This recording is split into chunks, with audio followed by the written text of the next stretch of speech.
Hi പ്രിയപ്പെട്ടവരെ, പ്രിയപ്പെട്ട പ്രേക്ഷകരെ, എല്ലാവർക്കും സുഖമായിരിക്കുന്നു എന്ന് കരുതുകയാണ്. ശാന്തവും സമാധാനമുള്ളൊരു ദിവസം ഒരിക്കൽ കൂടി ആശംസിക്കുകയുമാണ്. അപ്പോൾ വാർത്താഭരിതമായൊരു ദിവസം എന്ന് പറഞ്ഞാൽ ഇന്ന് പ്രധാനമായും ആകാംക്ഷയുടെ കണ്ണുകൾ ഡൽഹിയിലേക്ക് തന്നെയാണ്. അവിടെ പത്മജ വേണുഗോപാൽ, കോൺഗ്രസിൻ്റെ വലിയ നേതാവ്, കോൺഗ്രസിൻ്റെ ഏറ്റവും പ്രധാനപ്പെട്ട നേതാവിൻ്റെ മകൾ AK ആന്റണിയുടെ മകന് പിന്നാലെ BJP-യിലേക്ക് ചേരാൻ പോകുന്നു എന്നുള്ള വാർത്ത. കോൺഗ്രസിന് അതൊരു വാർത്ത കേൾക്കുന്ന ഒരു ആശീർവാദം പോലെയാണ് ആ വാർത്ത ഉറപ്പായും കോൺഗ്രസ് നേതാക്കൾ കേട്ടത്. അതിനുശേഷമുള്ള അവരുടെ പ്രതികരണങ്ങൾ എന്തൊക്കെയായാലും അതടക്കമുള്ള ഒരുപാട് വാർത്തകൾ നിറഞ്ഞ വാർത്താഭരിതമായൊരു ദിവസമാണ്. ഒരുപാട് കാര്യങ്ങൾ പറയാനുണ്ട്. വെൽക്കം ഡിയേഴ്സ്, ഗുഡ് ആഫ്റ്റർനൂൺ വിത്ത് ഹാഷ്മി.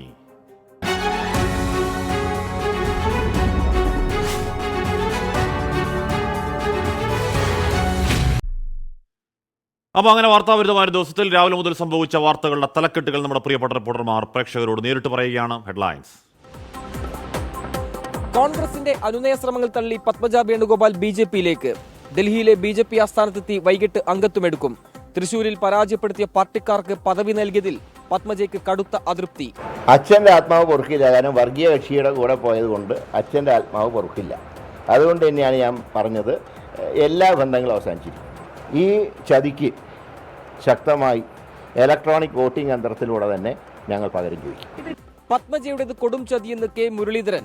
പത്മജയെ കൊണ്ട് BJP-ക്ക് കാൽക്കാശിൽ ഗുണമുണ്ടാകില്ലെന്നും വിമർശനം. ED ഭീഷണിപ്പെടുത്തിയെന്ന ആരോപണം തള്ളി പത്മജയുടെ ഭർത്താവ് വേണുഗോപാൽ.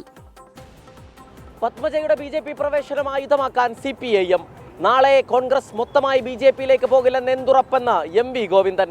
ആളുകൾ എങ്ങനെയാണ് വിശ്വസിച്ച് ഇവരെ വോട്ട് ചെയ്ത് ജയിപ്പിക്കുക? നാളെ ഇവർ കോൺഗ്രസ് പോകില്ല എന്നുള്ളതിന് എന്താ ഉറപ്പുള്ളത്? പത്മജയ്ക്ക് പിന്നാലെ മുരളീധരനും BJP-യിലേക്ക് എന്ന പരിഹാസവുമായി P ജയരാജൻ. കേരളത്തിൽ കോൺഗ്രസ് പൂർണ്ണമായി തകരുമെന്ന K സുരേന്ദ്രൻ. ലോക്സഭാ സ്ഥാനാർത്ഥി നിർണയത്തിന് കോൺഗ്രസ് തെരഞ്ഞെടുപ്പ് സമിതി യോഗം ഇന്ന്.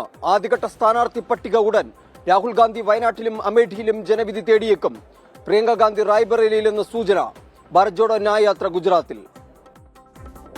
തെരഞ്ഞെടുപ്പിന് മുമ്പായി NDA-യിലേക്ക് കൂടുതൽ ഘടകകക്ഷികൾ.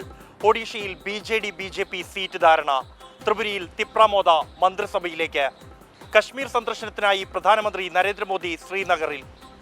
കേന്ദ്രമന്ത്രി രാജീവ് ചന്ദ്രശേഖർ NSS ആസ്ഥാനത്ത്. ഡ്രൈവിംഗ് ടെസ്റ്റുകളുടെ എണ്ണം മുന്നറിയിപ്പില്ലാതെ കുറച്ചതിൽ വൻ പ്രതിഷേധം.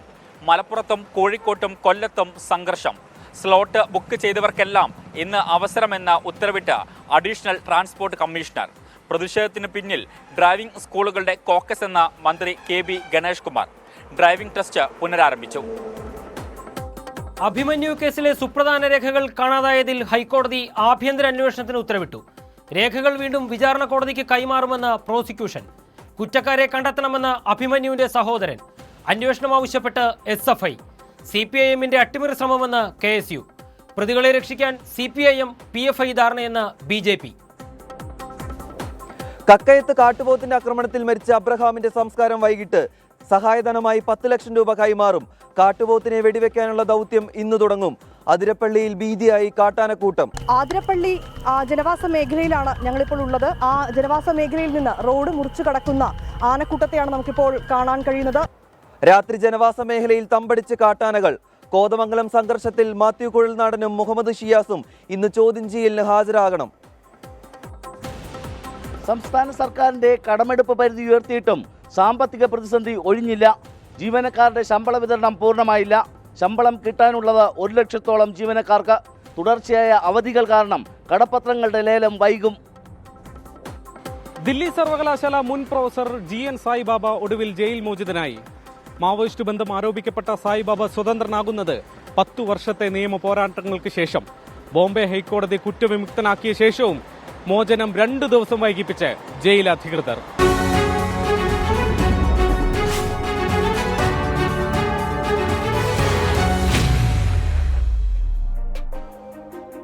അപ്പോൾ പ്രിയപ്പെട്ട പ്രേക്ഷകരെ, അതൊക്കെയാണ് രാവിലെ മുതൽ സംഭവിച്ച വാർത്താ തലക്കെട്ട്. വാർത്തകൾ നക്ഷൽ സംക്ഷിപ്തമായി ഇവിടെ നമ്മുടെ പ്രിയപ്പെട്ട ദക്ഷാദീപ്തി, ഇർഷാദ്, ജിജു ഡാനിയൽ, ജോസ്വിൻ ജോസഫ്, ലിനീഷ് ബാബു, റിൻസേമാൻ, വിപിൻ ബെന്നി, ടിനു വർഗീസ്, ഗ്രേസി ഒക്കെ വെരി ഗുഡ് ആഫ്റ്റർനൂൺ പറഞ്ഞു. അപ്പോൾ എല്ലാ പ്രിയപ്പെട്ട പ്രേക്ഷകർക്കും വെരി ഗുഡ് ആഫ്റ്റർനൂൺ. നമ്മൾ ആദ്യ വാർത്തയിലേക്ക് തന്നെയാണ്. അപ്പോൾ താമര പിടിക്കുമ്പോൾ ആ പേര് അന്വർത്ഥമാകുന്നു. പത്മജ.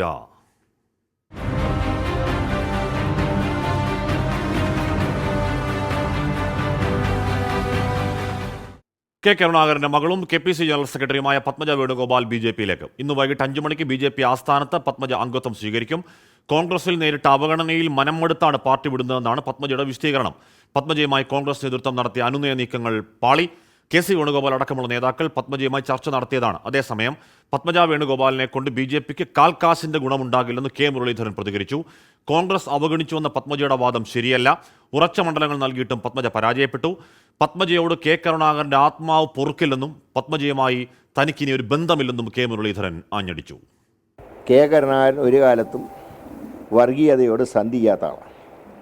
അങ്ങനെയുള്ള കെ കരുണാകരൻ്റെ കുടുംബത്തിൽ നിന്ന് ഒരാളെ BJPക്ക് കിട്ടിയെന്ന് പറയുമ്പോൾ അത് മതേതര വിശ്വാസികളെ സംബന്ധിച്ച് ഏറ്റവും ദുഃഖം നൽകുന്ന ഒരു കാര്യമാണ്. പത്മജ എടുത്തുകൊണ്ട് കാശിൻ്റെ ഗുണം BJPക്ക് കേരളത്തിൽ ഉണ്ടാവില്ല. എല്ലായിടത്തും BJPയെ ഞങ്ങൾ 3-ാം സ്ഥാനത്തേക്ക് തള്ളും, യാതൊരു സംശയവുമില്ല. ഒരു ഘട്ടത്തിൽ പറഞ്ഞിരുന്നു വിളിക്കാനൊക്കെ ധാരാളം ആളുണ്ട്, പക്ഷേ നമുക്ക് ഈ പാർട്ടി വിട്ടു പോകാൻ കഴിയില്ലല്ലോ. അച്ഛൻ കഷ്ടപ്പെട്ടുണ്ടാക്കിയ പ്രസ്ഥാനമല്ലേ, അതുകൊണ്ട് നമുക്ക് പോകാൻ കഴിയില്ലല്ലോ എന്ന് പറഞ്ഞ വ്യക്തി എങ്ങനെ ഇത്രയും കടുത്ത തീരുമാനത്തിലേക്ക് പോയി? ഒരു കാരണവശാലും ഇത് അംഗീകരിക്കാൻ കഴിയില്ല. ഇനി ഒരു തരത്തിലുള്ള ബന്ധുവാരുമായിട്ടില്ല. പാർട്ടി ഇവരെ 2 നേതാക്കന്മാരും ഒരുപാട് കഷ്ടപ്പെട്ടിട്ടുണ്ട്. അതൊന്നും അനുഭവിക്കാത്ത മക്കൾക്ക് ചിലപ്പോൾ ഇങ്ങനത്തെ ദുഷ്ടബുദ്ധി ഉണ്ടാവും. ഞാൻ കുറേ അനുഭവിച്ച ആളാണ്. അതുകൊണ്ട് തന്നെയാണ് ആ പാർട്ടി വിട്ട് ഈ രാജ്യം നശിപ്പിക്കുന്ന ഒരു ശക്തിയുടെ കൂടെ ചേരാൻ പോകുന്നത്. പ്രോത്സാഹിപ്പിക്കാനും ചിരിക്കാനും കളിയാക്കാനൊക്കെ ആൾക്കാരുണ്ട്, ഞങ്ങൾക്കറിയാം. അതിനെയൊക്കെ ഞങ്ങൾ നേരിടും. അവനവൻ്റെ ആഗ്രഹങ്ങൾ അതിലേറെ വളർന്നു കഴിഞ്ഞാൽ വർക്ക് അറ്റ് ഹോമുള്ള ആൾക്കാർക്ക് ഇത്രയൊക്കെ സ്ഥാനം കൊടുത്ത പോലെ ഞങ്ങളൊക്കെ ഒരുപാട് കഷ്ടപ്പെട്ടിട്ടുണ്ട്. അത്രയൊക്കെ അവർ കഷ്ടപ്പെട്ടിട്ടോ എന്നുള്ളത് ഞാൻ അതിനെക്കുറിച്ച് പറയുന്നില്ല. നിതിന് അത്രയും ഷാർപ്പാണ് കെ മുരളീധരൻ്റെ വാക്കുകൾ, അതിൽ സംശയങ്ങൾക്ക് അടിസ്ഥാനമില്ല. പക്ഷേ എന്താണ് ജയസാധ്യതയുള്ള മണ്ഡലങ്ങൾ തോറ്റു, ജനകീയത ഇല്ലാത്ത ആളാണ് എന്നൊക്കെ പറയുമ്പോഴും കെ മുരളീധരൻ ആദ്യം പറയുന്ന ഒരാളുണ്ട്. ആദ്യം പറഞ്ഞൊരു കാര്യമുണ്ട്, കെ കരുണാകരൻ്റെ കുടുംബത്തിൽ നിന്ന് ഒരാളെ BJPക്ക് കിട്ടിയെന്നുള്ളത് BJPക്ക് കേരളത്തിൽ കിട്ടാവുന്ന ഏറ്റവും വലിയ പ്രൈസ് ക്യാച്ചുകളിലൊന്നാണ്. അതിൻ്റെ ആഘാതം കോൺഗ്രസ് ഹൈക്കമാൻഡ് തിരിച്ചറിയുന്നുണ്ടോ? ഹൈക്കമാൻഡ് പ്രതികരണം എന്താണ്? പത്മജയുമായി സംസാരിക്കാൻ കഴിഞ്ഞോ നിതിൻ?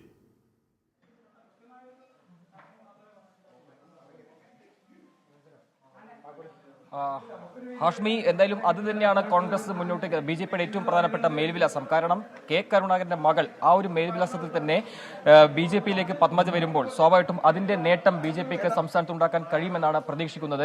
എന്തായാലും ഇപ്പോൾ മറ്റു നേതാക്കൾ കൂടുതൽ പ്രതികരണങ്ങൾക്ക് തയ്യാറാകുന്നില്ലെന്ന് വ്യക്തമാക്കിയിട്ടുണ്ട്. നേരത്തെ പത്മജ വേണുഗോപാലുമായി സംസാരിക്കാൻ ശ്രമിച്ചു, പക്ഷേ ഈ ഘട്ടത്തിൽ മറ്റ് പ്രതികരണങ്ങളില്ല എന്നാണ് പത്മജ വേണുഗോപാൽ വ്യക്തമാക്കിയ ഒരു കാര്യം.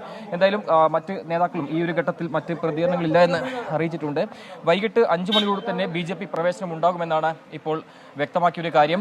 എന്തായാലും BJP ദേശീയ നേതൃത്വവുമായി കൂടിക്കാഴ്ച നടത്തിയതിനു ശേഷമാണ് പത്മജ വേണുഗോപാലിന്റെ BJPയിലേക്കുള്ള പ്രവേശനം. നേരത്തെ JP നദ്ദയുമായി കൂടിക്കാഴ്ച നടത്തിയിരുന്നു. അതിനുശേഷമാണ് പത്മജ വേണുഗോപാൽ BJPയിലേക്ക് പോകുന്നത്. ഇന്നലെ തന്നെ BJPയിലേക്കുള്ള പ്രവേശനം നിശ്ചയിച്ചുകൊണ്ട് പത്മജ വേണുഗോപാൽ ഒരു ഫേസ്ബുക്ക് പോസ്റ്റ് ഇട്ടിരുന്നു. പക്ഷേ അത് വൈകാതെ തന്നെ അത് പിൻവലിക്കുന്ന ഒരു നിലപാടാണ് സ്വീകരിച്ചത്. അല്പസം മുമ്പ് തന്നെ പ്രതിപക്ഷ നേതാവ് ഇപ്പോൾ കടന്നുപോയി. പക്ഷേ മറ്റ് പ്രതികരണങ്ങൾ ഈ ഘട്ടത്തിലേക്ക് ഉണ്ടാകില്ല എന്ന് പ്രതിപക്ഷ നേതാവ് അറിയിച്ചിട്ടുണ്ട്. വൈകിട്ട് BJPയിലേക്ക് പ്രവേശിക്കുമ്പോൾ സ്വാഭാവികമായിട്ടും കോൺഗ്രസ് സംബന്ധിച്ചാണെങ്കിൽ കനത്ത തിരിച്ചടിയാണ്. കാരണം ലോക്സഭാ തെരഞ്ഞെടുപ്പ് അടുത്തിരിക്കെയാണ് പത്മജ വേണുഗോപാൽ BJPയിലേക്ക് പോകുന്നത്. നേരത്തെ പത്മജ വേണുഗോപാൽ സൂചിപ്പിച്ചിരുന്നു, അതായത് നിയമസഭാ തെരഞ്ഞെടുപ്പിലും ലോക്സഭാ തെരഞ്ഞെടുപ്പിലും കനത്ത പരാജയം നേരിട്ടപ്പോൾ അത് പാർട്ടിക്കാർ നടത്തിയ അല്ലെങ്കിൽ പാർട്ടി കാലുവാതിലിനെ തുടർന്നാണ് അത്തരമൊരു പരാജയം നേരിട്ടിരുന്നത്. അതിനുശേഷം ഈ പദവികൾ തന്നെ തോൽപ്പിച്ചവർക്ക് പ്രാദേശികമായി തന്നെ പദവികൾ നൽകുന്ന ഒരു നിലപാട് സംസ്ഥാന നേതൃത്വം സ്വീകരിച്ചു. ഇതിലെല്ലാം തന്നെ കടുത്ത അതൃപ്തി ഹൈക്കമാൻഡിനെ അറിയിച്ചിരുന്നു. പക്ഷേ അതിൽ യാതൊരു നടപടിയും സ്വീകരിച്ചില്ലെന്ന് മാത്രമല്ല ഹൈക്കമാൻഡിന് മുമ്പാകെ തന്നെ ഈ പരാതി സ്വീകരിച്ചിരുന്നു. ഇതിലെല്ലാം തന്നെ അപകടം നേരിട്ടുകൊണ്ടാണ് താൻ BJPയിലേക്ക് പോകുന്നത് എന്ന പ്രതികരണമാണ് പത്മജ വേണുഗോപാൽ നടത്തിയിരിക്കുന്നത്. ആ ഒരു പശ്ചാത്തലത്തിൽ എന്തായാലും ഹൈക്കമാൻഡ് അടക്കം പരാതി നൽകിയിട്ടും യാതൊരു നടപടി ഉണ്ടായില്ല. മാത്രമല്ല ഇന്നലെ ഈ ഒരു അഭ്യൂഹം വന്നതിന് പിന്നാലെ തന്നെ പത്മജ വേണുഗോപാലുമായി ഹൈക്കമാൻഡ് സംസാരിച്ചു. മുതിർന്ന നേതാക്കൾ KC വേണുഗോപാൽ ഉൾപ്പെടെയുള്ള മുതിർന്ന നേതാക്കൾ സംസാരിച്ചു. പക്ഷേ അപ്പോഴും ഒരു BJPയിലേക്ക് പോകുന്ന കാര്യത്തിൽ അന്തിമ തീരുമാനം സ്വീകരിച്ചു തന്നെയാണ് അതിൽ ഹൈക്കമാൻഡുമായി സംസാരിച്ചത്. കൂടാതെ ഒരു കൂടിക്കാഴ്ചയ്ക്ക് നേരിട്ടുള്ള ഒരു കൂടിക്കാഴ്ചയ്ക്ക് പത്മജ വേണുഗോപാൽ തയ്യാറായില്ല എന്നും മുതിർന്ന നേതാക്കൾ അറിയിച്ചിട്ടുണ്ട്. എന്തായാലും അവസാനവട്ട ശ്രമം നിലയിൽ സംസ്ഥാന നേതൃത്വമെല്ലാം തന്നെ പലകുറി ഈ അനുനയ ശ്രമം നടത്തിയെങ്കിലും അതെല്ലാം പാളിയിരിക്കുകയാണ്. വൈകിട്ട് BJPയിലേക്ക് പ്രവേശിക്കുമെന്ന കാര്യത്തിൽ ഇപ്പോൾ തീരുമാനമായിട്ടുണ്ട്. നേരത്തെ ഹാഷ്മി സൂചിപ്പിച്ചപ്പോൾ തന്നെ കെ കരുണാകരൻ സ്മാരക മന്ദിരം ഉൾപ്പെടെയുള്ള പല വിഷയങ്ങളിൽ സംസ്ഥാന നേതൃത്വത്തിനെതിരെ പത്മജ വേണുഗോപാൽ പരസ്യമായി തന്നെ രംഗത്ത് വന്നിരുന്നു. ഇതെല്ലാം തന്നെ ഈ കടുത്ത അതൃപ്തി, അതോടൊപ്പം തന്നെ നേരിട്ട അവഗണന, ഇതിലാണ് ഇപ്പോൾ BJPയിലേക്ക് പോകാൻ ഒരു തീരുമാനം പത്മജ വേണുഗോപാൽ സ്വീകരിച്ചിരിക്കുന്നത്. കഴിഞ്ഞ 3 വർഷമായി ഇതുമായി ബന്ധപ്പെട്ട ചർച്ചകൾ നടക്കുന്നുണ്ടായിരുന്നു. ഏറ്റവും ഒടുവിലായി 2 ആഴ്ച മുമ്പാണ് ഇപ്പോൾ ഈ അതൃപ്തികൾ പറയാൻ കുറെ കാര്യങ്ങൾ പറയാനുണ്ട്. ഇപ്പോൾ പറയാതിരിക്കുന്നത് ലോക്സഭാ തെരഞ്ഞെടുപ്പിൽ പാർട്ടിയെ ബാധിക്കും എന്നൊക്കെ ഇപ്പോൾ നമ്മുടെ ജനകീയ കോടതിയിൽ പത്മജ വേണുഗോപാൽ വന്നിട്ട് മാസം 1 തികയുന്നതേ ഉള്ളൂ. അന്ന് ചോദ്യത്തിന് മറുപടിയായി പത്മജ ഇതേ ചോദ്യം സ്പെസിഫിക്കായി ചോദിക്കുമ്പോൾ പറയുന്നത്, ഞാൻ മരിക്കും വരെ കോൺഗ്രസിലേക്കാണ്, മറ്റോ ഒരു ചിന്തയും ആലോചനയും ഇല്ല, ഇനി കോൺഗ്രസ് വിടേണ്ട ഒരു സാഹചര്യം ഉണ്ടായി ഞാൻ വീട്ടിൽ പോയിരിക്കും. അത്രത്തോളം വൈകാരികമായി എന്ന് പറഞ്ഞതാണ്. അപ്പോൾ അങ്ങനെ മരിക്കും വരെ കോൺഗ്രസ്സുകാരെ തുടരും എന്നന്ന് പലയാവർത്തി ഉറപ്പിച്ച് പറഞ്ഞ പത്മജ പെട്ടെന്ന് ആ തീരുമാനത്തിൽ ഡ്രാസ്റ്റിക്കായ മാറ്റം ഉണ്ടാവാനുള്ള എന്തെങ്കിലും ഒരു പ്രത്യേക ട്രിഗർ ഉണ്ടെന്നറിയാൻ കഴിയുന്നുണ്ടോ നിതിൻ?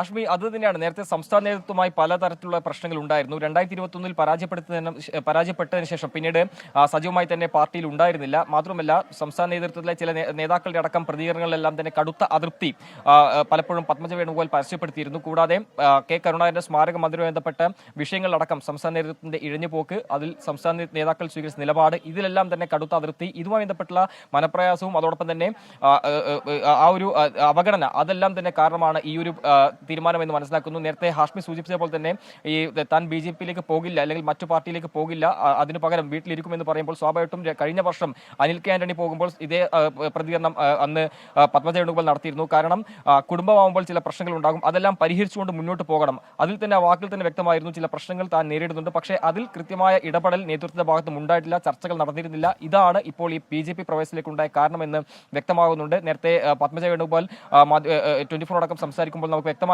BJP പ്രവേശനം സ്ഥിരീകരിച്ചിട്ടുണ്ട്.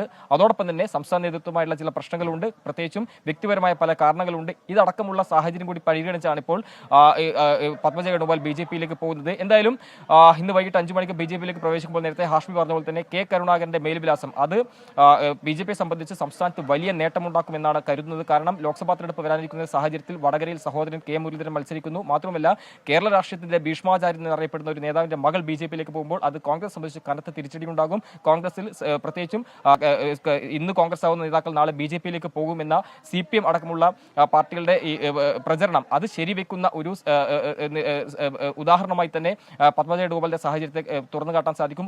അതെല്ലാം തന്നെ കോൺഗ്രസിനെ സംബന്ധിച്ച് വലിയ തിരിച്ചടിയാണ്. ആ ഒരു സാഹചര്യത്തിൽ അതിന്റെ എല്ലാം ഭാഗമായി തന്നെയാണ് അവസാനവട്ട ശ്രമം എന്ന നിലയിൽ ഹൈക്കമാൻഡ് അടക്കം അനുനയ ശ്രമങ്ങൾ നടത്തിയത്. പക്ഷേ അതെല്ലാം പാളിയിരിക്കുകയാണ്. BJP പ്രവേശനം ഇപ്പോൾ പിന്നോട്ടില്ല. വൈകിട്ട് JP നദ്ദയുമായുള്ള കൂടിക്കാഴ്ച ശേഷം JP നദ്ദ തന്നെ നേരിട്ട് തന്നെ BJP-യിലേക്ക് അംഗത്വം നൽകുമെന്നാണ് ഈ ഘട്ടത്തിൽ നമുക്ക് മനസ്സിലാക്കാൻ സാധിക്കുന്നത്. കഴിഞ്ഞ 2 ദിവസമായി തന്നെ പത്മജ വേണുഗോപാൽ ഡൽഹിയിലുണ്ടായിരുന്നു. BJP നേതൃത്വമായി കൂടിക്കാഴ്ച നടത്തിയിട്ടുണ്ട്. ഇതിന് പിന്നാലെയാണ് ഇപ്പോൾ BJP പ്രവേശനത്തിൽ ഉറച്ചു തന്നെ പത്മജ വേണുഗോപാൽ മുന്നോട്ട് പോകുന്നത്. ഹാഷ്മി.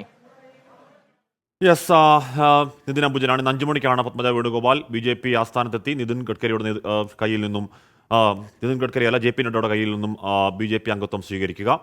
ഉറപ്പായും പറയുന്നത് പോലെ മുകുന്ദപുരം അടക്കം തൃശ്ശൂർ അടക്കം കോൺഗ്രസിന്റെ തറവാട് എന്നറിയപ്പെടുന്ന സ്ഥലങ്ങളിലൊക്കെ പത്മജയ്ക്ക് സീറ്റ് കൊടുത്തതാണെങ്കിലും അന്ന് അവർക്ക് അവിടെ ജയിക്കാൻ കഴിഞ്ഞില്ല. ഇതൊക്കെ പറയുമ്പോഴും ജനകീയതയില്ലാത്ത നേതാവാണെന്നൊക്കെ പറയുമ്പോൾ പോലും കെ കരുണാകരൻ എന്ന് പറയുന്ന മുൻ മുഖ്യമന്ത്രിയുടെ കോൺഗ്രസിന്റെ ഏറ്റവും വലിയ തലപ്പൊക്കങ്ങളൊന്നിൻ്റെ കുടുംബത്തിൽ നിന്നും ഒരു തരി BJP-യിലേക്ക് അവർ കൊണ്ടുപോകാൻ കഴിയുന്നു എന്ന് പറയുന്ന BJP ഉണ്ടാക്കുന്ന പെർസെപ്ഷൻ അത് ചെറുതാവില്ല, അത് കോൺഗ്രസിനെ ബുദ്ധിമുട്ടിക്കുന്നത് തന്നെയാണ്. ദയവിടെ ഒരു പ്രേക്ഷകൻ പറയുകയാണ്, മോഹി അച്ഛൻ കണ്ടറിഞ്ഞിട്ട പേരാണ് പത്മജ എന്ന് പറയുന്നുണ്ട്. എന്താണ് പ്രജിനി പറയുന്നു, പത്മജ പോയാൽ ഭാവിയിൽ പ്രതിപക്ഷത്തായിരിക്കാം എന്താണ്. അപ്പോൾ അങ്ങനെ ഓരോരോ മനപ്രയാസം കൊണ്ടാണെന്ന് ആശ അജോ പറയുന്നു. വിപിൻ ബെന്നി ഇനി ഹൈക്കമാൻഡ് അറിഞ്ഞിട്ട് എന്ത് കാര്യം എന്ന് പറയുന്നുണ്ട്. Abdul Hameed Padmaja she's nothing in Congress, KV win to CPM എന്നൊക്കെ പറഞ്ഞിട്ട് അങ്ങനെ ഉറപ്പായും രാഷ്ട്രീയമായി അനുകൂലമായ പ്രതികൂലമായ ഉള്ള പ്രതികരണങ്ങളൊക്കെ കമൻറ്റ് ബോക്സിൽ വളരെ സജീവമായി തന്നെ ഉണ്ട്. അത് സ്വാഭാവികമാണ്. നമ്മുടെ പ്രേക്ഷകർക്ക് പല രാഷ്ട്രീയമുണ്ട്, അതവർ കമൻറ്റ് ബോക്സിൽ പ്രതിഫലിക്കുകയും ചെയ്യുന്നു. സന്തോഷം. എന്തായാലും പത്മജ വേണുഗോപാലിൻ്റെ BJP പ്രവേശം കേരളത്തിലെ നേതാക്കൾ അറിയാതെയാണ്, ഡൽഹിയിൽ നിന്ന് നേരിട്ടാണ് ബന്ധപ്പെട്ടതെന്ന് പത്മജയുടെ ഭർത്താവ് ഡോക്ടർ V വേണുഗോപാൽ വാർത്താസമ്മേളനത്തിൽ പറഞ്ഞു. 3 വർഷമായി ഓഫറുണ്ട്. അവഗണനയിൽ മനമെടുത്താണ് പത്മജ കോൺഗ്രസ് വിടുന്നത്. ED ഭീഷണിപ്പെടുത്തിയെന്ന ആരോപണങ്ങൾ അടിസ്ഥാനരഹിതമാണെന്നും V വേണുഗോപാൽ പറയുന്നു. ഒരു ED എനിക്ക് അത്ഭുതം തോന്നുന്നു. നിങ്ങൾ ഇത്ര ചാനലുണ്ടായിട്ട് എൻ്റെ ED കാണിക്കൂ, ഇല്ല കാണിക്കൂ, അല്ലെങ്കിൽ ഇഡ്ഡലി കാണിക്കേണ്ടതല്ല ED ഉണ്ടായിരുന്നു ചെക്ക് ചെയ്തെന്നുള്ളത്. ഒരു ED ജോലി ചെയ്തിട്ടില്ല. ED പേടിച്ചിട്ടാണ് പോയെന്നൊക്കെ ബിന്ദുകൃഷ്ണ പറഞ്ഞത് വളരെ കഷ്ടമായിട്ടുള്ളതാണ്. STM പറയുകയാണ്, ED അന്വേഷിച്ചാൽ ഇനിയും പലരും പോകുമെന്ന് പറയുന്നു. പൊളിറ്റിക്കൽ പ്രതികരണങ്ങളാണ് സ്വാഭാവികം. പൊളിറ്റിക്കൽ വാർത്തയ്ക്ക് പൊളിറ്റിക്കൽ പ്രതികരണങ്ങളല്ലേ പ്രതീക്ഷിക്കേണ്ടത്. പത്മജ വേണുഗോപാലിന് BJP പ്രവേശനത്തിൽ പ്രതിരോധത്തിലാവുന്നു അക്ഷരാർത്ഥത്തിൽ കോൺഗ്രസ്. പത്മജയെ തള്ളിപ്പറഞ്ഞ് കോൺഗ്രസ് നേതാക്കൾ രംഗത്തെത്തിയപ്പോൾ വിഷയം ആയുധമാക്കുന്നുണ്ട് CPM. സ്വാഭാവികമാണ്. കേരളത്തിലും മോദി പ്രഭാവമെന്നായിരുന്നു BJP സംസ്ഥാന അധ്യക്ഷൻ K സുരേന്ദ്രന്റെ പ്രതികരണം. ലോക്സഭാ തെരഞ്ഞെടുപ്പ് അടുത്തിരിക്കെ കോൺഗ്രസിന് ഓർക്കാപ്പുറത്ത് കിട്ടിയ അടിയാണ് പത്മജ വേണുഗോപാലിന്റെ BJP പ്രവേശം. പരിഗണന കിട്ടാത്തതാണ് പാർട്ടി വിടാൻ കാരണമെന്ന പത്മജയുടെ വാദം തള്ളി നേതാക്കൾ. BJP പ്രവേശനം ഒരു തരത്തിലും കോൺഗ്രസിനെ ബാധിക്കില്ലെന്നായിരുന്നു രമേശ് ചെന്നിത്തലയുടെ പ്രതികരണം. കോൺഗ്രസ് പാർട്ടിയോട് അവർക്ക് ഒരിക്കലും ഇങ്ങനെ ചെയ്യാൻ പാടില്ലാത്തതാണ്. ചെയ്തത് തെറ്റാണ്, ചെയ്യുന്നെങ്കിൽ അത് തെറ്റാണ്. അതുകൊണ്ട് പക്ഷെ കോൺഗ്രസിന് അതുകൊണ്ടൊന്നും ഒരു ചലനവും കോൺഗ്രസിൽ ഉണ്ടാകില്ല. അധികാരത്തിന്റെ അപ്പകഷ്ണങ്ങൾ കാണുമ്പോൾ മറുകണ്ഠം ചാടുന്നത് ദൗർഭാഗ്യകരമെന്നായിരുന്നു UDF കൺവീനർ MM ഹസന്റെ പരാമർശം. പത്മജയുടെ പേരെടുത്ത് പറയാതെ ഒരു പൊതുപരിപാടിയിലെ പ്രസംഗത്തിനിടെയാണ് MM ഹസൻ നിലപാട് വ്യക്തമാക്കിയത്. അധികാരത്തിന്റെ അപ്പകഷ്ണം വെച്ച് നീട്ടിയാൽ അപ്പൊ തന്നെ ഈ അധികാരത്തിൽ ഇരിക്കുന്നവരുടെ പിന്നാലെ പോകുന്ന അവസരവാദികളായി ഇന്നത്തെ പല നേതാക്കന്മാരും മാറുന്ന ഒരു കാലം. പത്മജയ്ക്കെതിരെ അധിക്ഷേപ പരാമർശവുമായി യൂത്ത് കോൺഗ്രസ് സംസ്ഥാന അധ്യക്ഷൻ രാഹുൽ മാങ്കൂട്ടത്തിലും രംഗത്തെത്തി. പത്മജയോട് അവർക്ക് ഇഷ്ടമുള്ള പാർട്ടി പോക്കോട്ടെ, നമുക്ക് പരാതിയില്ല. പത്മജ പോകുമ്പോൾ ഇന്ന് K മുരളീധരൻ്റെതായിട്ടുള്ള ഒരു സ്റ്റേറ്റ്മെന്റ് വന്നിട്ടുണ്ട്, ഇനി അവരുമായിട്ട് ബന്ധമില്ലെന്ന്. പത്മജ പോകുമ്പോൾ ഉറപ്പിച്ച് ഞാൻ പറയുന്നു, BJPക്ക് കിട്ടാൻ പോകുന്നത് അധികത്തിൽ ഒരു വോട്ടും ഇല്ലെന്നും പറയുന്നില്ല, ഒരു വോട്ട് കൂടിയാണ്. അത് പത്മജയുടെ വോട്ടാണ്. അവർ ചെയ്യുമെങ്കിൽ കോൺഗ്രസ് മൊത്തമായി നാളെ BJPയിലേക്ക് പോകില്ല എന്നതിൽ എന്താണ് ഉറപ്പെന്നായിരുന്നു CPIM സംസ്ഥാന സെക്രട്ടറി MV ഗോവിന്ദന്റെ പരിഹാസം. ഈ കോൺഗ്രസ്സുകാരെ സംബന്ധിച്ചിടത്തോളം ഇപ്പോഴും AK ആന്റണിയുടെ മകൻ പോയി, കരുണാകരൻ്റെ മകൾ പോയിക്കൊണ്ടിരിക്കുകയാണ്. ഇനിയിപ്പോൾ ആരൊക്കെയാണ് പോയി, ഏതെല്ലാം പ്രസിഡന്റ്, സെക്രട്ടറി, അതുപോലെ തന്നെ ആളുകൾ ആരൊക്കെയാണെന്നൊന്നും പറയാൻ സാധിക്കുന്ന നിലയല്ല കേരളത്തിലുള്ളത്. പത്മജയ്ക്ക് പിന്നാലെ K മുരളീധരൻ BJPയിലേക്ക് പോകുമെന്ന് P ജയരാജൻ ഫേസ്ബുക്ക് പോസ്റ്റിൽ കുറിച്ചു. CPIMനെ നേരിടാൻ ഇനി BJP മാത്രമെന്നായിരുന്നു സംസ്ഥാന അധ്യക്ഷൻ K സുരേന്ദ്രന്റെ അവകാശവാദം. രാജ്യമാസകലം അലയടിക്കുന്ന നരേന്ദ്രമോദി തരംഗം അത് കേരളത്തിലും ശക്തമായി ആഞ്ഞടിക്കുമെന്നുള്ളതിൻ്റെ സൂചനയാണ്. ഇതൊരു തുടക്കം മാത്രമാണ്. ഇപ്പോൾ വിമർശിക്കുന്ന പലരും നാളെ BJPയിലേക്ക് വരാനുള്ളത് കൊണ്ടാണ് ഞങ്ങൾ കൂടുതൽ കാര്യങ്ങൾ പറയാത്തത്. പത്മജയുടെ BJP പ്രവേശം CPIM രാഷ്ട്രീയ ആയുധമാക്കുമ്പോൾ പ്രതിരോധിക്കാൻ കോൺഗ്രസ് പാടുപെടും. 24 തിരുവനന്തപുരം.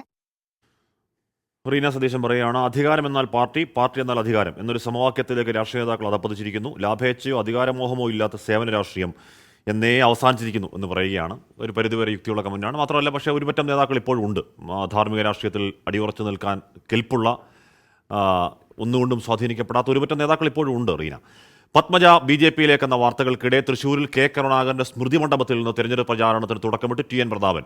പുതിയ സാഹചര്യത്തിൽ ഔദ്യോഗിക സ്ഥാനാർത്ഥി പ്രഖ്യാപനത്തിന് കാത്തു നിൽക്കേണ്ടതില്ല എന്ന് രാമനിലയത്തിൽ ചേർന്ന യോഗത്തിൽ നേതാക്കൾ തീരുമാനിക്കുകയായിരുന്നു. ലീഡർ എന്ന ആദരവോടെ വിളിക്കുന്ന K കരുണാകരന്റെ മകൾ BJPയിലേക്ക് പോകുന്നതിന് ഞെട്ടലിലാണ് തൃശൂരെ കോൺഗ്രസ് നേതൃത്വം. വിവരങ്ങളുമായി സൂരജ് സജ്ജീകരണം. സൂരജ്, ലോക്സഭാ തെരഞ്ഞെടുപ്പാണ്. അവിടെ തൃശ്ശൂരിൽ ഇക്കുറി ഇഞ്ചോടിഞ്ച് പോരാട്ടം എന്ന പ്രതീതി ഇപ്പോൾ തന്നെയുണ്ട്. അവിടെ TN പ്രതാപനെതിരെ ആന്റി ഇൻകുംബൻസി ഉണ്ട് എന്ന് നേരത്തെ തന്നെ കേൾക്കുന്നുണ്ടായിരുന്നു. അതിൻ്റെ കൂടെ ആ തട്ടകം അവിടെയായിരുന്ന കരുണാകരൻ്റെ മകൾ പാർട്ടി വിട്ട് BJPയിലേക്ക് പോകുന്നത്, ഇനി അവർ ചാലക്കുടിയിൽ മത്സരിക്കാൻ വരികയാണെങ്കിലൊക്കെയുള്ള സാഹചര്യം ആശങ്കയോടുകൂടി തന്നെ കോൺഗ്രസ് കാണേണ്ടി വരും. സൂരജ്,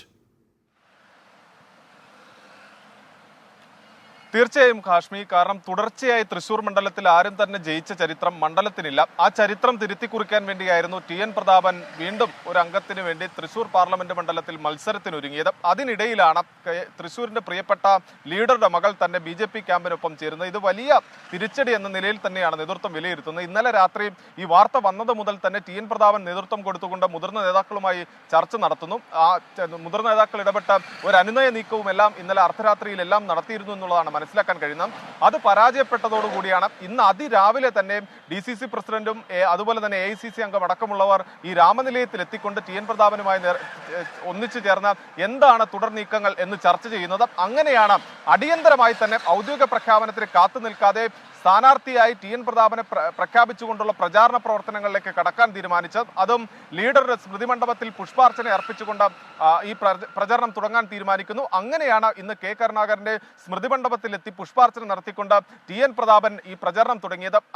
ആ സമയത്ത് മാധ്യമപ്രവർത്തകരുമായി അദ്ദേഹം പറഞ്ഞത് ഈ ലീഡറുടെ വാക്കുകൾ തന്നെ കടമെടുത്തുകൊണ്ടായിരുന്നു. അതായത് തന്റെ വിശ്വാസം അത് ഗുരുവായൂരപ്പനിലാണ്, അതോടൊപ്പം തന്നെ കരുണാകരനിൽ, അതായത് ലീഡറിലും വിശ്വാസം അർപ്പിച്ചുകൊണ്ടാണ് താൻ താൻ ഈ തെരഞ്ഞെടുപ്പ് ഗോതയിലേക്ക് ഇറങ്ങുന്നത് എന്നൊരു വിശ്വാസ പ്രഖ്യാപനം നടത്തിക്കൊണ്ടായിരുന്നു TN പ്രതാപൻ ഈ പ്രചരണങ്ങൾക്ക് തുടക്കം കുറിച്ചത്. തൊട്ടു പിന്നാലെ പാർലമെന്റ് മണ്ഡലം കമ്മിറ്റി യോഗം വിളിച്ചു ചേർത്തു. അങ്ങനെ പ്രവർത്തകരുടെ വിശ്വാസം കൂടി ഉറപ്പിക്കുന്ന തരത്തിലേക്ക് നീക്കങ്ങൾ കോൺഗ്രസ് ക്യാമ്പ് ശക്തമാക്കുന്നു. എന്തായാലും പ്രവർത്തകർ കൊഴിഞ്ഞു പോകും എന്ന് നേതൃത്വം വിലയിരുത്തുന്നില്ല. പക്ഷേ എന്നാൽ പോലും ഈ വാർത്തകൾ അത് വലിയ രീതിയിൽ പാർട്ടിക്ക് ക്ഷീണം ചെയ്യും. അതിനെ പ്രതിരോധിക്കാനുള്ള നീക്കമാണ് നിലവിൽ തൃശ്ശൂരിൽ കോൺഗ്രസ് നേതാക്കൾ നടത്തുന്നത്. ഹാഷ്മി. യെസ്, സൂരജ് സജിയാണ് ആ വാർത്തയുടെ വിവരങ്ങൾ തൃശ്ശൂരിൽ നൽകിയത്. TN പ്രതാപന് എന്താണ് നേരത്തെ തന്നെ ചില ആശങ്കകൾ അവിടെ ഉണ്ട് എന്ന് പറഞ്ഞാൽ ചില ആൻറ്റി ഇൻകംബൻസി ഉണ്ട് എന്നൊക്കെയുള്ള ചില വർത്തമാനങ്ങൾ കേൾക്കുന്നുണ്ടായിരുന്നു. അപ്പോൾ ഏത് രീതിയിലാകും പത്മജ വേണുഗോപാലിൻ്റെ അവിടുത്തെ ഏറ്റവും പത്മജ പ്രധാനപ്പെട്ട ഒരു നേതാവാണെന്ന് പറയുന്നില്ല, പക്ഷേ ഏറ്റവും പ്രധാനപ്പെട്ട ഒരു നേതാവിൻ്റെ മകൾ കെ കരുണാകരൻ്റെ ലെഗസി അടക്കം പേറുന്ന മകൾ BJP ക്യാമ്പിലേക്ക് പോകുന്ന ഏത് രീതിയിൽ ബാധിക്കുമെന്ന് കാത്തിരുന്ന് തന്നെ കാണണം. ഇവിടെ ജോണിക്കുട്ടി സ്കറിയ പറയുകയാണ് കേരളത്തിൽ പത്മജ ഒരിക്കലും വിജയിക്കില്ല എന്ന് പറയുകയാണ്. അജീവ് കുമാർ പറയുന്നു മാസ്റ്റർ സ്ട്രോക്ക് ബൈ BJP എന്ന് പറയുകയാണ്. ജയിച്ചാലും ജയിച്ചില്ലേലും ഏറ്റവും പ്രധാനപ്പെട്ട നേതാവിനെ ക്യാമ്പിലേക്ക് എത്തിക്കാൻ BJPക്ക് കഴിഞ്ഞു എന്നുള്ളത് അവരുടെ രാഷ്ട്രീയ വിജയമാണെന്ന് പറയാതിരിക്കാൻ വയ്യ. പത്മജ വേണുഗോപാലിൻ്റെ BJP പ്രവേശം പുതിയ സംഭവമല്ല എന്ന് പറയുന്നു മന്ത്രി P. രാജീവ്. BJPയുടെ സപ്ലൈ ചെയിനായി കോൺഗ്രസ് മാറിയെന്നും P. രാജീവ് വിമർശിച്ചു. പത്മജ വേണുഗോപാലിനെ BJP EDയെ കാട്ടി ഭയപ്പെടുത്തിയെന്ന് കോൺഗ്രസ് നേതാവ് ബിന്ദു കൃഷ്ണ ആരോപിച്ചു.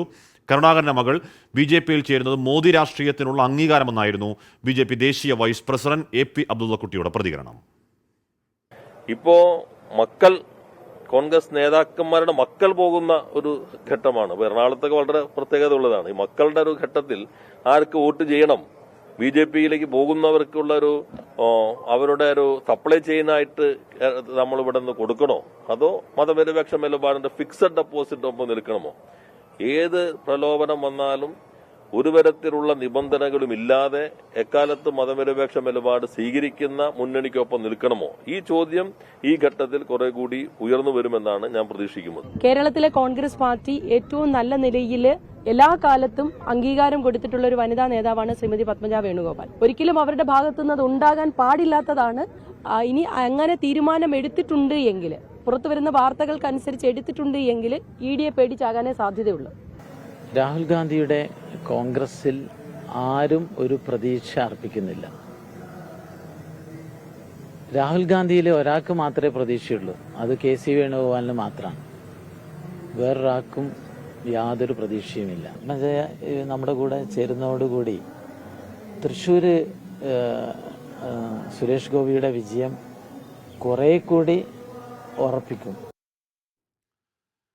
ലോക്സഭാ തെരഞ്ഞെടുപ്പിന് മുന്നോടിയായി രാജ്യത്ത് കോൺഗ്രസിൽ നിന്ന് BJPയിലേക്കുള്ള ഒഴുക്ക് തുടരുകയാണ്. കേരളത്തിൽ ഇത് പത്മജ വേണുഗോപാലിലേക്ക് എത്തി നിൽക്കുന്നു. പല സംസ്ഥാനങ്ങളിലും സ്വാധീനശേഷിയുള്ള പ്രമുഖ നേതാക്കന്മാരെയും നഷ്ടപ്പെട്ടത് വരാനിരിക്കുന്ന തെരഞ്ഞെടുപ്പിൽ കോൺഗ്രസിനെ ദോഷകരമായി ബാധിക്കും എന്ന കാര്യത്തിൽ തർക്കം വേണ്ട.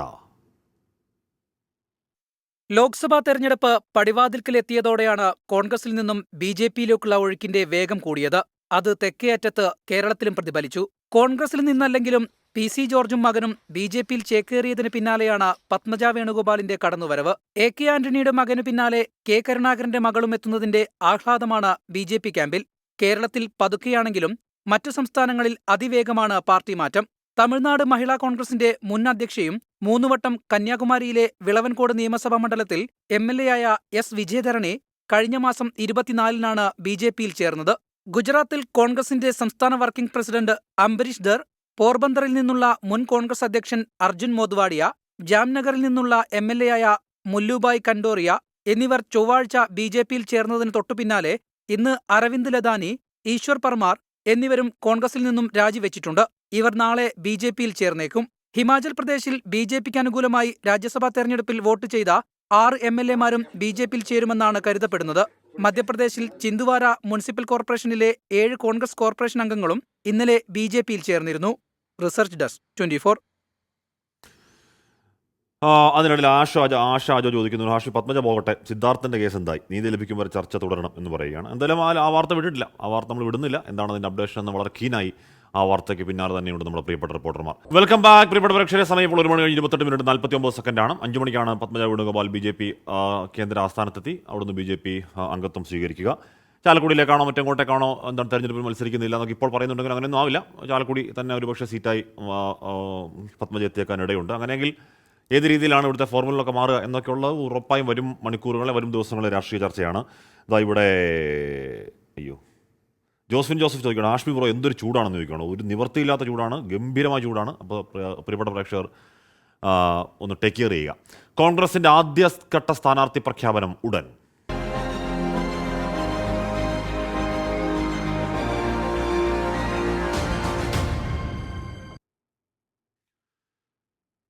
കോൺഗ്രസിന്റെ ലോക്സഭാ സ്ഥാനാർത്ഥി പ്രഖ്യാപനം അല്പസമയത്തിനകം.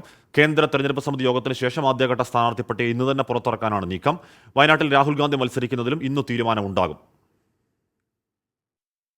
ദക്ഷിണേന്ത്യൻ സംസ്ഥാനങ്ങളിലെ സ്ഥാനാർത്ഥികളെയാകും കോൺഗ്രസ് ആദ്യഘട്ടത്തിൽ പ്രഖ്യാപിക്കുക. അമേഠി കൂടാതെ വയനാട്ടിലും രാഹുൽ ഗാന്ധി വീണ്ടും മത്സരിക്കണമെന്നാണ് ഹൈക്കമാൻഡിന്റെ നിലപാട്. കേരളത്തിൽ മറ്റ് സീറ്റുകളിൽ സിറ്റിംഗ് എംപിമാർ മത്സരിക്കും. സ്ഥാനാർത്ഥിത്വത്തിൽ ആശയക്കുഴപ്പം നിലനിന്നിരുന്ന ആലപ്പുഴയും കണ്ണൂരും ആദ്യഘട്ടത്തിൽ പ്രഖ്യാപിക്കാൻ ഇടയില്ല. ആലപ്പുഴയിൽ KC വേണുഗോപാലിന്റെ പേരും ഹൈക്കമാൻഡിന്റെ പരിഗണനയിലുണ്ട്. സ്ഥാനാർത്ഥി പട്ടികയിൽ മുസ്ലിം പ്രാതിനിധ്യം ഉറപ്പാക്കുന്നതിലാണ് ചർച്ചകൾ തുടരുന്നത്.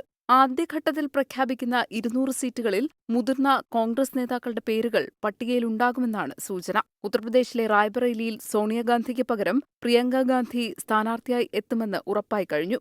കോൺഗ്രസ് അധ്യക്ഷൻ മല്ലികാർജ്ജുൻ ഖർഗെയുടെ അധ്യക്ഷതയിൽ വൈകിട്ട് 6 മണിക്കാണ് കോൺഗ്രസ് തെരഞ്ഞെടുപ്പ് സമിതി യോഗം. സോണിയാഗാന്ധി, രാഹുൽ ഗാന്ധി, KC വേണുഗോപാൽ അടക്കമുള്ള നേതാക്കൾ പങ്കെടുക്കും. ക്ലസ്റ്റർ അടിസ്ഥാനത്തിലാണ് കേന്ദ്ര തെരഞ്ഞെടുപ്പ് സമിതി യോഗം ചേരുക. 24 ഡൽഹി. ആൻസി തോമസ് പറയുന്നുണ്ട്, അന്തസ്സോടെ രാഷ്ട്രീയത്തിൽ നിന്ന് മാറി നിൽക്കാമായിരുന്നു എന്ന് പറയുന്നുണ്ട്. ജയലാൽ ഭാസ്കരൻ, കേരളത്തിലെ കോൺഗ്രസ് നേതൃത്വം മനസ്സിരുത്തി ചിന്തിക്കേണ്ട സമയമായിരിക്കുന്നു. ആദ്യം ഗ്രൂപ്പുകൾ ഇല്ലാതാവണം. ശക്തമായ ഇച്ഛാശക്തിയുള്ള ഒരു നേതൃത്വം, അതാണ് ആവശ്യം. ഇല്ലെങ്കിൽ പാർട്ടി ഒന്നുമല്ലാതാകും, ഉറപ്പ് എന്ന് ജയലാൽ പറയുകയാണ്. അപ്പോൾ സ്വാഭാവികമായുമുള്ള എന്താണ് പത്മജ വേണുഗോപാൽ BJPയിലേക്ക് പോകുന്നുള്ള പ്രതികരണങ്ങൾ നമ്മുടെ കമൻറ്റ് ബോക്സിൽ അങ്ങനെ നിറഞ്ഞു നിൽക്കുകയാണ്. സ്വാഭാവികമാണല്ലോ അത്. ലോക്സഭാ തെരഞ്ഞെടുപ്പിന് മുൻപ് NDAയിലേക്ക് കൂടുതൽ പ്രാദേശിക കക്ഷികളെ എത്തിച്ച് BJP. ത്രിപുരയിലെ മുഖ്യ പ്രതിപക്ഷമായ തിപ്രാമോദയും ഒഡീഷയിൽ ഭരണത്തിലുള്ള ബിജു ജനതാദളും NDAയിൽ ചേർന്നു. തിപ്രാമോദയുടെ 2 നേതാക്കൾ മന്ത്രിമാരായി സത്യപ്രതിജ്ഞ ചെയ്തു. ഒഡീഷയിൽ 14 സീറ്റിൽ BJPയും 7 സീറ്റിൽ BJDയും മത്സരിക്കും. ലോക്സഭാ തിരഞ്ഞെടുപ്പിൽ 400 സീറ്റുകൾ എന്ന പ്രഖ്യാപിത ലക്ഷ്യം ഉറപ്പാക്കാനാണ് NDA വിപുലീകരണത്തിലൂടെ BJPയുടെ ശ്രമം. ത്രിപുരയിൽ തിപ്രാമോദയുടെ അനിമേഷ് ദെബർമ പ്രതിപക്ഷ നേതൃസ്ഥാനം രാജിവെച്ചാണ് മന്ത്രിസഭയിൽ ചേർന്നത്.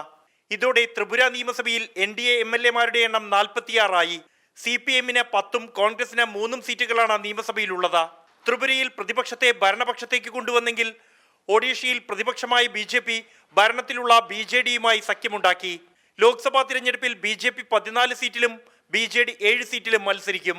15 വർഷത്തിനു ശേഷം BJD NDAയിൽ തിരിച്ചെത്തിയതോടെ ഒഡീഷയിലെ 147 അംഗ നിയമസഭയിൽ NDAക്ക് 133 സീറ്റുകളായി. 24 ഡൽഹി.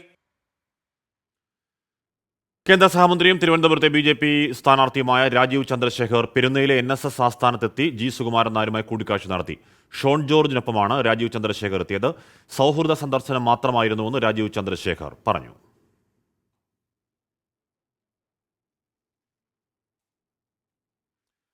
ഇന്ന് ഞാൻ നാളെ നീ എന്ന ഗതിയാണ് കോൺഗ്രസിൽ എന്ന് പറയുന്നു ബിനോയ് വിശ്വം.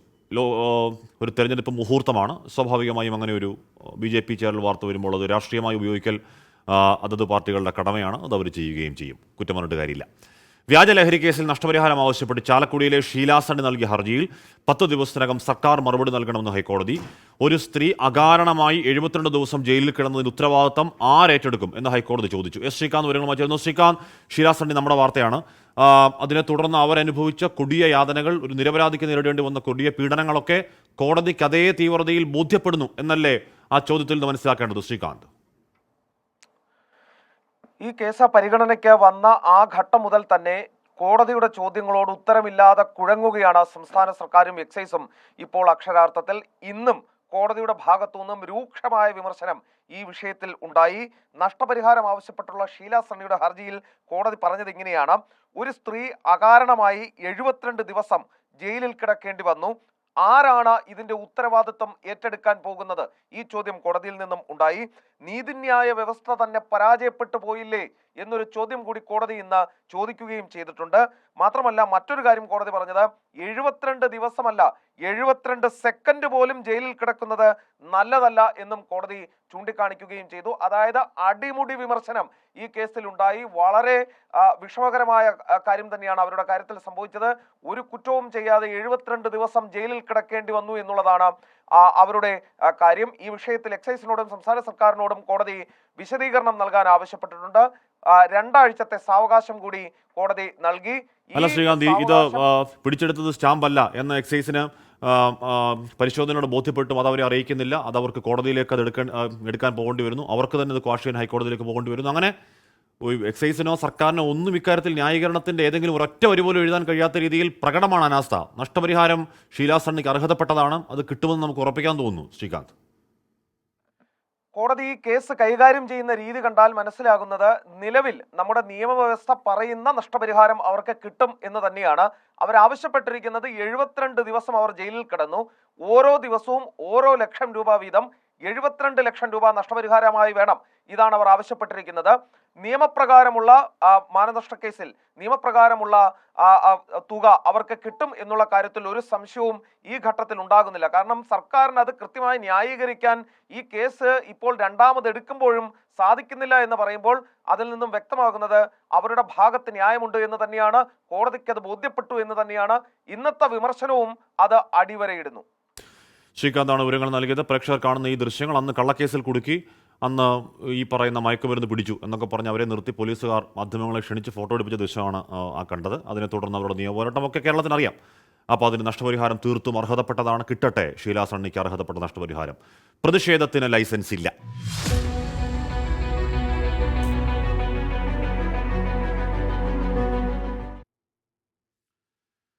മുന്നറിയിപ്പില്ലാതെ ഡ്രൈവിംഗ് ടെസ്റ്റുകളുടെ എണ്ണം കുറച്ചതിൽ സംസ്ഥാനത്ത് വ്യാപക പ്രതിഷേധം. മലപ്പുറത്ത് പോലീസ് ടെസ്റ്റിനെത്തിയവരും തമ്മിൽ വാക്കേറ്റവും കയ്യാങ്കളി ഉണ്ടായി. സ്ലോട്ട് ബുക്ക് ചെയ്ത എല്ലാവർക്കും ഇന്ന് തന്നെ ഡ്രൈവിംഗ് ടെസ്റ്റ് നടത്തുമെന്ന് മന്ത്രി KB ഗണേഷ് കുമാർ 24-നോട് പറഞ്ഞു. ഇന്നു മുതൽ എണ്ണം കുറയ്ക്കാൻ തീരുമാനമെടുത്തിട്ടില്ലെന്നും മന്ത്രി വളരെ ഭംഗിയായി രാവിലെ വ്യക്തമാക്കിയതാണ്. ഇന്ന് രാവിലെ മുതൽ സംസ്ഥാന വ്യാപകമായി ഡ്രൈവിംഗ് ടെസ്റ്റ് കേന്ദ്രങ്ങളിൽ വൻ പ്രതിഷേധമായിരുന്നു. ദിവസത്തിൽ 50 ഡ്രൈവിംഗ് ടെസ്റ്റ് മാത്രം നടത്തിയാൽ മതിയെന്ന മന്ത്രിയുടെ നിർദ്ദേശത്തെ തുടർന്ന് ടെസ്റ്റിനുള്ള കേന്ദ്രങ്ങളിൽ ആളുകളെത്തി കാത്തുനിന്ന് മടുത്തതോടെയാണ് പ്രതിഷേധം അണപൊട്ടിയത്. ഞങ്ങൾ 5 മണിക്ക് വന്ന ആളാണ്. ഞങ്ങൾക്ക് ഇന്നലെ വൈകുന്നേരം 6 മണിക്ക് അങ്ങനെ ഇത് കിട്ടിയത്. ഇങ്ങനെ ടെസ്റ്റ് 50 ആൾക്കാർ പാടുള്ളൂ. ഞാൻ ഡ്രൈവേഴ്സ് എന്റെ കുട്ടിനെ ഞാൻ ആദ്യം വരി നിർത്തല്ലേ, അങ്ങനെ എല്ലാവരും വന്നതാണ് വരി നിർത്താൻ വേണ്ടി. അപ്പൊ സാറുമാര് പറഞ്ഞു നിങ്ങൾ വരി നിന്നോളി, പ്രശ്നമൊന്നുമില്ല. അപ്പൊ ഇവര് വന്നുകൊണ്ട് ഷോ കാണിച്ചാണ്. തുടർന്ന് ടെസ്റ്റിനെത്തിയവരോട് തിരിച്ചുപോകാൻ MVD ഉദ്യോഗസ്ഥർ നിർദ്ദേശിച്ചതോടെ പ്രതിഷേധം കയ്യാങ്കളിയിലേക്ക് വഴിമാറി.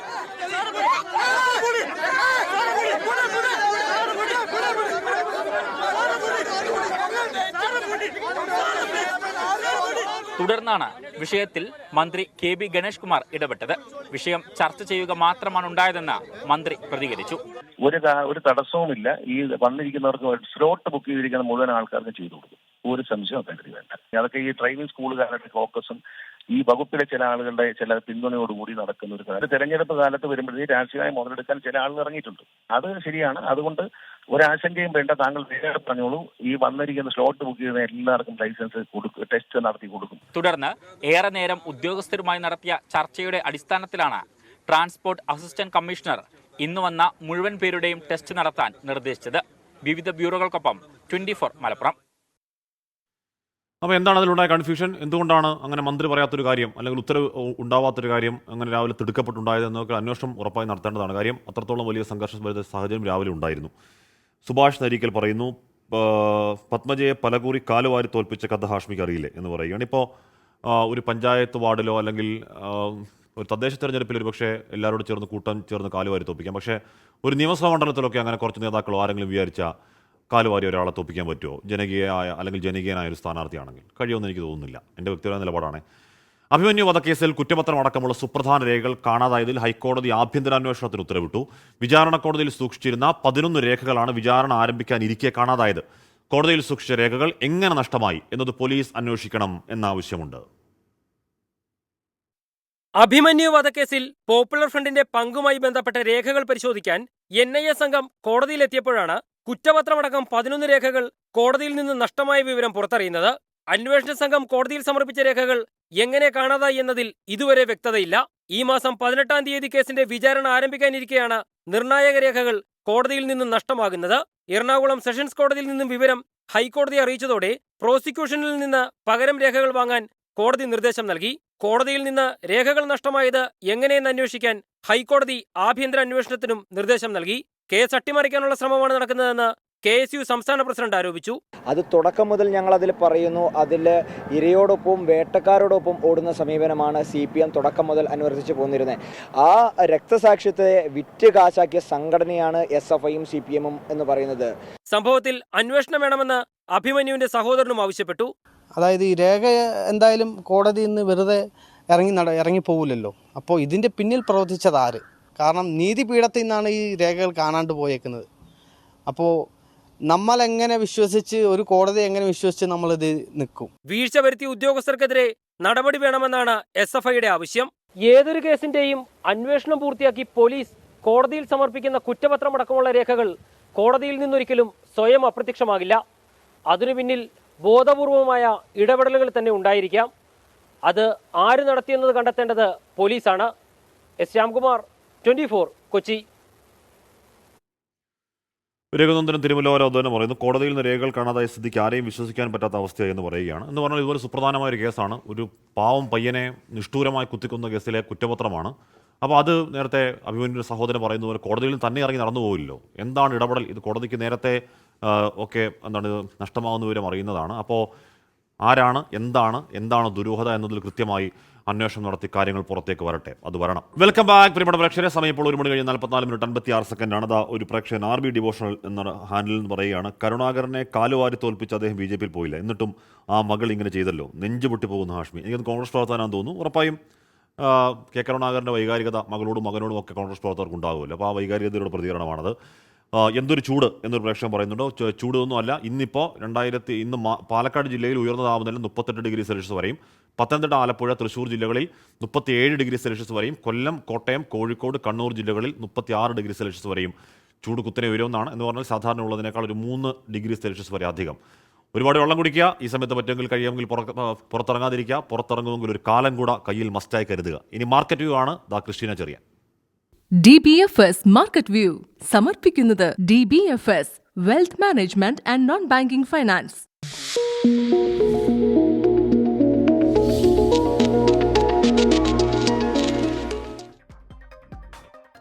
Good afternoon. മാർക്കറ്റ് വ്യൂയിലേക്ക് എല്ലാ പ്രേക്ഷകർക്കും സ്വാഗതം. ആദ്യം ഹെഡ്ലൈൻസ്.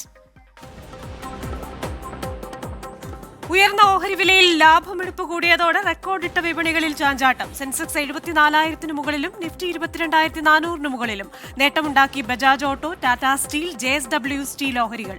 ഡോളറിനെതിരെ രൂപ നേട്ടത്തിൽ. ക്രൂഡ് വില കുറഞ്ഞു.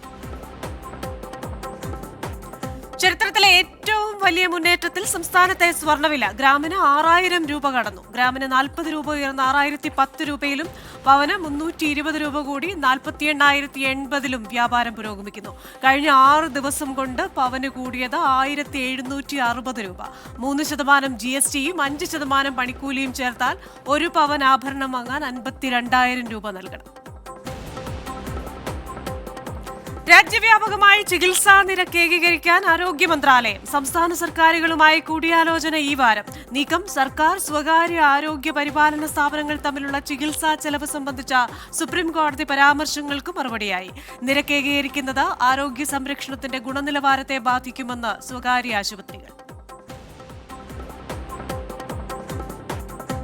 രാജ്യത്തെ ഓട്ടോമൊബൈൽ റീറ്റെയിൽ വിൽപ്പനയിൽ വർധന. ഫെബ്രുവരിയിൽ വിൽപ്പന 13% കൂടി 2.03 ദശലക്ഷം യൂണിറ്റായെന്ന ഓട്ടോമൊബൈൽ ഡീലേഴ്സ് അസോസിയേഷനുകളുടെ കണക്ക്. യാത്രാവാഹനങ്ങളുടെ വിൽപ്പനയിൽ റെക്കോർഡ് വർധന രേഖപ്പെടുത്തിയത് 12% വാർഷിക വളർച്ച. വാണിജ്യവാഹന വിഭാഗം നേടിയത് 5% വളർച്ച.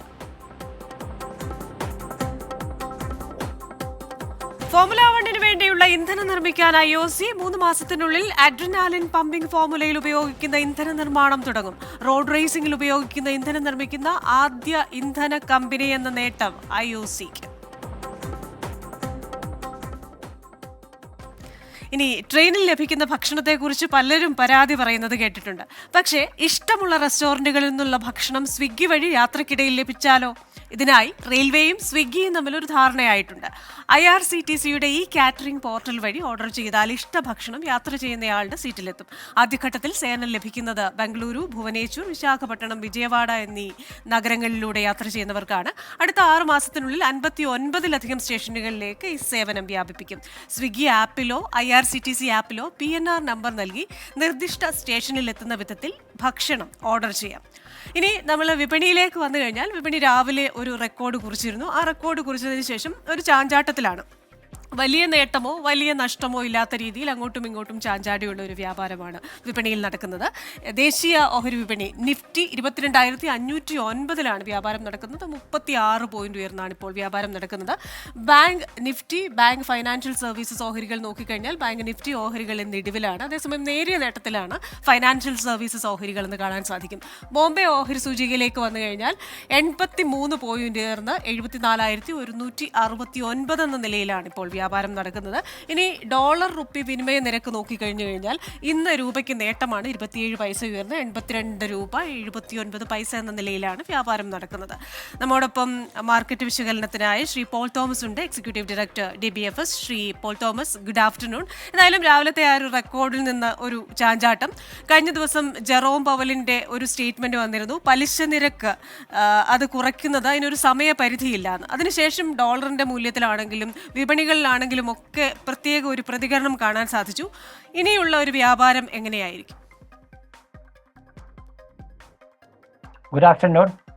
ഇന്ന് മാർക്കറ്റ് പറഞ്ഞ പോലെ മാർക്കറ്റ് ഒരു ചെറിയ റേഞ്ചിനുള്ളിൽ, നിഫ്റ്റിയെ സംബന്ധിച്ച് ഒരു 90 പോയിന്റിന്റെ റേഞ്ചിനുള്ളിലുള്ള ഒരു മൂവ്മെന്റ് ആണ് ഇന്ന് കാലത്തോട്ട് ഉള്ളത്.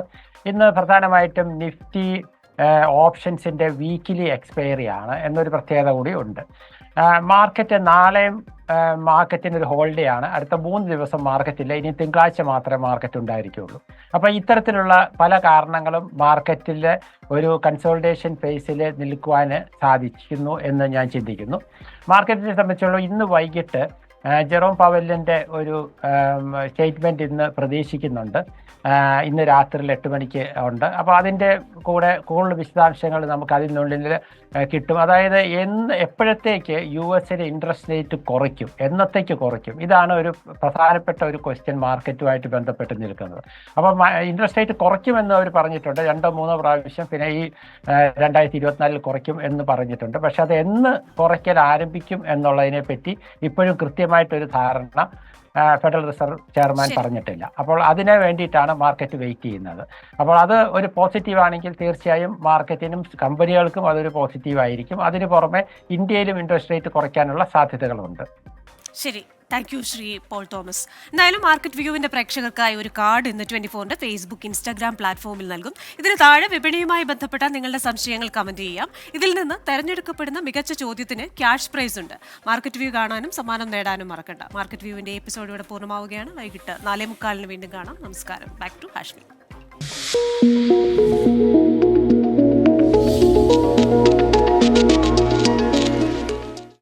DBFS മാർക്കറ്റ് വ്യൂ സമർപ്പിക്കുന്നത് DBFS wealth management and non banking finance. Welcome back പ്രിയപ്പെട്ട പ്രേക്ഷകരെ. സമയം 1:51:42 ഇവിടെ വിവിധ വിജയൻ പറയുന്നത്. Hashmi please read it. NHM staff salary കിട്ടിയിട്ട് 2 മന്തായി ബ്രോ. സൂയിസൈഡ് ചെയ്യാൻ തോന്നുന്ന സിറ്റുവേഷനിലാണ്. ഗുരുതര സാഹചര്യമാണെങ്കിൽ ഈ സന്ദേശം ഞാൻ വേണ്ടപ്പെട്ടവർക്ക് മുന്നിലേക്ക് വായിക്കുകയാണ്. കടമെടുക്കാനുള്ള പരിധി ഉയർത്തിയെങ്കിലും സംസ്ഥാനത്തെ സാമ്പത്തിക പ്രതിസന്ധി തീരുന്നേയില്ല, ഒഴിയുന്നില്ല. തുടർച്ചയായ അവധി കാരണം കടപ്പത്രങ്ങളുടെ ലേലം അടുത്തയാഴ്ച നടക്കില്ല. ഡിസംബർ മുതലുള്ള ചെലവുകളുടെ ബില്ല് മാറാനുള്ളതിനാൽ 13,600 കോടി കൊണ്ട് പ്രതിസന്ധി മറികടക്കാനാവില്ല എന്നാണ് ധനവകുപ്പിന്റെ നിലപാട്. 13,600 കോടി കടമെടുക്കാൻ സുപ്രീം കോടതി സംസ്ഥാനത്തിന് അനുമതി നൽകിയിരുന്നു. എന്നാൽ ഇതിന്റെ നടപടിക്രമങ്ങൾ പൂർത്തീകരിച്ച് ട്രഷറിയിൽ പണമെത്താൻ ഇനിയും ഏറെ വൈകും.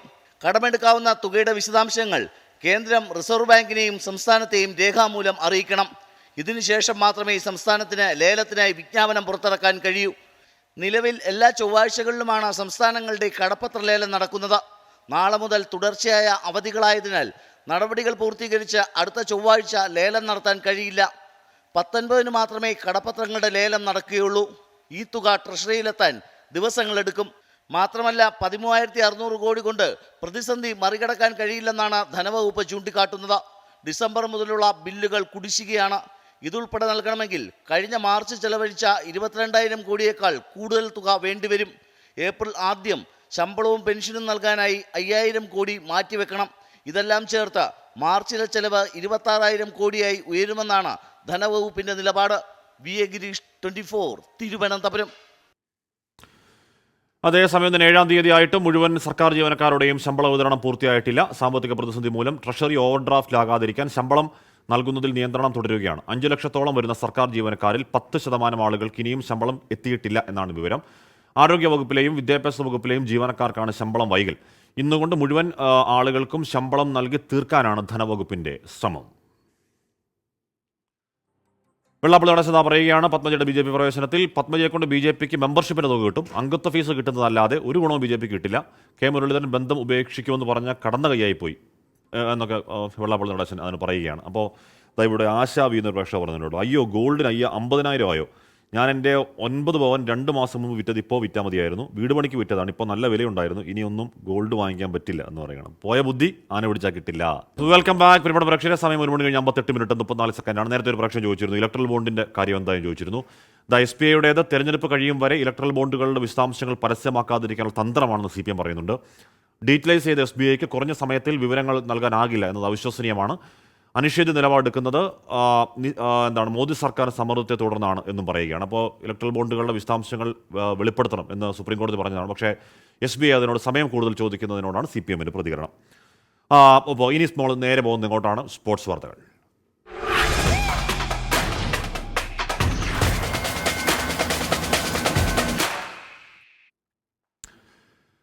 ഇന്ത്യക്കെതിരായ 5ാം ക്രിക്കറ്റ് ടെസ്റ്റിൽ മികച്ച സ്കോറിനായി ഇംഗ്ലണ്ട് പൊരുതുന്നു. 8 വിക്കറ്റ് നഷ്ടത്തിൽ 180 റൺസ് പിന്നിട്ടു ഇംഗ്ലണ്ട്. കുൽദീപ് യാദവ് 5 വിക്കറ്റ് വീഴ്ത്തി. വിവരങ്ങളുമായി അനിൽ വാസ്തവ് സ്പോർട്സ് ഡെസ്കിൽ നിന്ന്. അനിൽ, ഇർഷാദ് പുൽവട്ട എന്നൊരു പ്രേക്ഷകൻ പറയുകയായിരുന്നു ലഞ്ചിന് ശേഷം പഞ്ചമുഷ്ടി മടക്കി ഇംഗ്ലണ്ട് എന്ന് പറയുകയായിരുന്നു. ഇത് പഞ്ചമുഷ്ടി മടക്കലല്ല, ഏതാണ്ട് തകർന്നടിഞ്ഞു അല്ലേ? അങ്ങനെ തന്നെയാണ്, ഏതാണ്ട് മൂക്കും കുത്തി വീണ അവസ്ഥയാണ് ഇംഗ്ലണ്ടിന്. ഈ ലഞ്ചിന് മുമ്പ് ഒരു മികച്ച നിലയിലായിരുന്നു. 100 റൺസിന് 2 വിക്കറ്റ് എന്ന നിലയിലായിരുന്നു ഇംഗ്ലണ്ട്. അതായത് ലഞ്ചിന് പിരിയുന്നതിന് തൊട്ട് മുമ്പാണ് 1 വിക്കറ്റ് വീണത്. പലതും കൂടി നമുക്ക് വേണമെങ്കിൽ ഇതിൽ കൂട്ടാം. അങ്ങനെ ഇപ്പോൾ 8 വിക്കറ്റ് നഷ്ടമായിരിക്കുകയാണ് 184 റൺസിന്.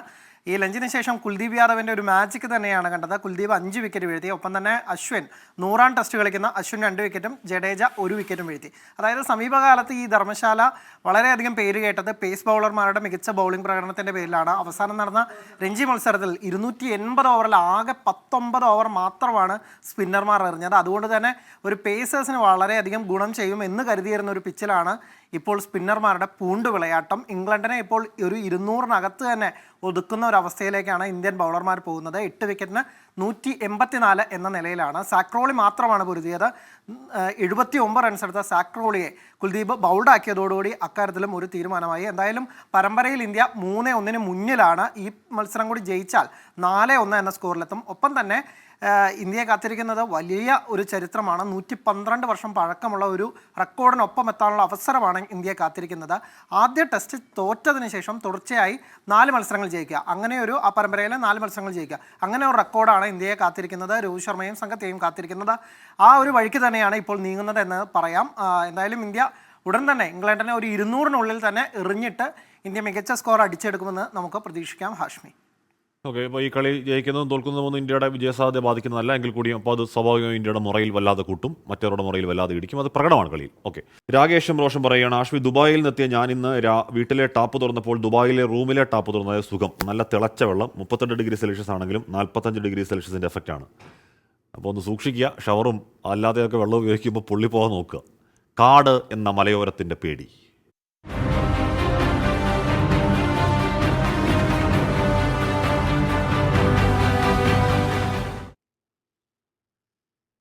കോഴിക്കോട് കക്കയത്ത് കാട്ടുപോത്തിന്റെ ആക്രമണത്തിൽ കൊല്ലപ്പെട്ട അബ്രഹാമിന്റെ സംസ്കാരം ഇന്ന്. പോസ്റ്റ്മോർട്ടം നടപടികൾക്ക് ശേഷം മൃതദേഹം ബന്ധുക്കൾക്ക് വിട്ടു നൽകി. അക്രമകാരിയായ കാട്ടുപോത്തിനെ വെടിവെക്കാനുള്ള ദൗത്യം വനം വകുപ്പ് തുടങ്ങി. ഇന്നലെ രാത്രി നടന്ന ചർച്ചയിൽ കുടുംബം മുന്നോട്ട് വെച്ച ആവശ്യങ്ങൾ ജില്ലാ ഭരണകൂടം അംഗീകരിച്ചതോടെയാണ് പോസ്റ്റ്മോർട്ടം ഉൾപ്പെടെ നടത്താൻ ബന്ധുക്കൾ അനുവദിച്ചത്. പോസ്റ്റ്മോർട്ടത്തിന് ശേഷം മൃതദേഹം ഉച്ചയോടെ കുടുംബം ഏറ്റുവാങ്ങി. പൊതുദർശനത്തിന് ശേഷം താമരശ്ശേരി ബിഷപ്പ് മാർ റെമീജിയോസ് ഇഞ്ചനാനിയലിന്റെ മുഖ്യ കാർമ്മികത്വത്തിൽ കക്കയം സെന്റ് സെബാസ്റ്റ്യൻസ് ചർച്ചിലാണ് ചടങ്ങുകൾ നടക്കുക. അബ്രഹാമിന്റെ കുടുംബത്തിനുള്ള അടിയന്തര ധനസഹായം ഉടൻ കൈമാറും. ഡോക്ടർ അജേഷിന്റെ നേതൃത്വത്തിൽ കാട്ടുപോത്തിനെ വെടിവെക്കാനുള്ള ദൗത്യം തുടരുകയാണ്. ഒന്നിലധികം കാട്ടുപോത്തുകൾ കക്കയത്തിറങ്ങിയതിനാൽ അക്രമകാരിയായ കാട്ടുപോത്തിനെ കണ്ടെത്തുന്നതും ദുഷ്കരമാണ്. ചൊവ്വാഴ്ചയായിരുന്നു കൃഷിയിടത്തിൽ ജോലി ചെയ്യുന്നതിനിടെ കാട്ടുപോത്തിന്റെ കുത്തേറ്റ് അബ്രഹാം കൊല്ലപ്പെടുന്നത്. 24 കോഴിക്കോട്. ഒരു ജീവൻ പൊലിഞ്ഞിട്ടും അതിരപ്പള്ളിയിലെ കാട്ടാന ശല്യത്തിന് ഇനിയും പരിഹാരമായില്ല. അതിരപ്പള്ളിയിൽ എണ്ണപ്പനത്തോട്ടത്തിൽ ഇന്നും കാട്ടാനക്കൂട്ടം തമ്പടിച്ചിരിക്കുകയാണ്. വനം വകുപ്പ് ഉദ്യോഗസ്ഥരെത്തി കാട്ടാനകളെ തുരത്താൻ ശ്രമിച്ചെങ്കിലും ഫലമുണ്ടായില്ല. ഇതോടെ തോട്ടം തൊഴിലാളികൾ ജോലി നിർത്തിവെച്ചിരിക്കുകയാണ്. അതിരപ്പള്ളി വെറ്റിലപ്പാറയിലെ plantation corporation oil palm division സിയിലാണ് കാട്ടാനക്കൂട്ടം തമ്പടിച്ചിരിക്കുന്നത്. എണ്ണപ്പനത്തോട്ടത്തിലേക്ക് നിരന്തരം കാട്ടാനകൾ എത്തുന്നതിനാൽ ജോലി ചെയ്യാനാകാത്ത സാഹചര്യമെന്ന് തൊഴിലാളികൾ. ഞങ്ങൾക്ക് ഇവിടെ വന്നു കഴിഞ്ഞാൽ ഹാർവെസ്റ്റ് ചെയ്യാൻ യാതൊരു നിവൃത്തിയില്ല. ആന കൂട്ടങ്ങൾ നിരന്ന് നിൽക്കുകയാണ്. ഞങ്ങൾക്കാണെങ്കിൽ ഒരു ദിവസം 375 കിലോ വെച്ച് ടാർഗറ്റ് ഒപ്പിച്ചു കൊടുക്കുകയും ചെയ്യണം. ഞങ്ങൾക്ക് ഒരു സുരക്ഷിതത്വം ഇവിടെ ഇല്ല. പ്ലാന്റേഷൻ കോർപ്പറേഷന്റെ റബ്ബർ തോട്ടങ്ങളായ 3-ാം ബ്ലോക്ക്, 15-ാം ബ്ലോക്ക്, 16-ാം ബ്ലോക്ക് എന്നിവിടങ്ങളിലും കാട്ടാനകൾ തുടരുകയാണ്. ഇതോടെ ടാപ്പിംഗ് നിർത്തിവെച്ചു. ഫീൽഡ് ഓഫീസർമാരും മറ്റു ജീവനക്കാരും കാവൽ നിന്നാണ് തൊഴിലാളികൾ ജോലിയെടുക്കുന്നത്. കുങ്കിയാനകളെ എത്തിച്ച് ആനക്കൂട്ടങ്ങളെ മേഖലയിൽ നിന്ന് തുരത്തണമെന്നാണ് പ്രദേശവാസികളുടെ ആവശ്യം. 24 തൃശൂർ. കേരളത്തിൽ മനുഷ്യ വന്യജീവി സംഘർഷം തുടർക്കഥയാവുകയാണ്. കലിപൂണ്ടെത്തുന്ന കാട്ടുമൃഗങ്ങൾക്ക് മുന്നിൽ നിസ്സഹായരാവുകയല്ലാതെ ജനങ്ങൾക്ക് മറ്റു വഴിയില്ല. നട്ടുനനച്ചതൊക്കെയും തരിപ്പണമാക്കാൻ നിമിഷങ്ങൾ മതി. രാത്രിയും പകലെന്നില്ലാതെ ആനപ്പേടിയിൽ കഴിയുകയാണ് അതിരപ്പള്ളിയിലെ ഒരു ജനത.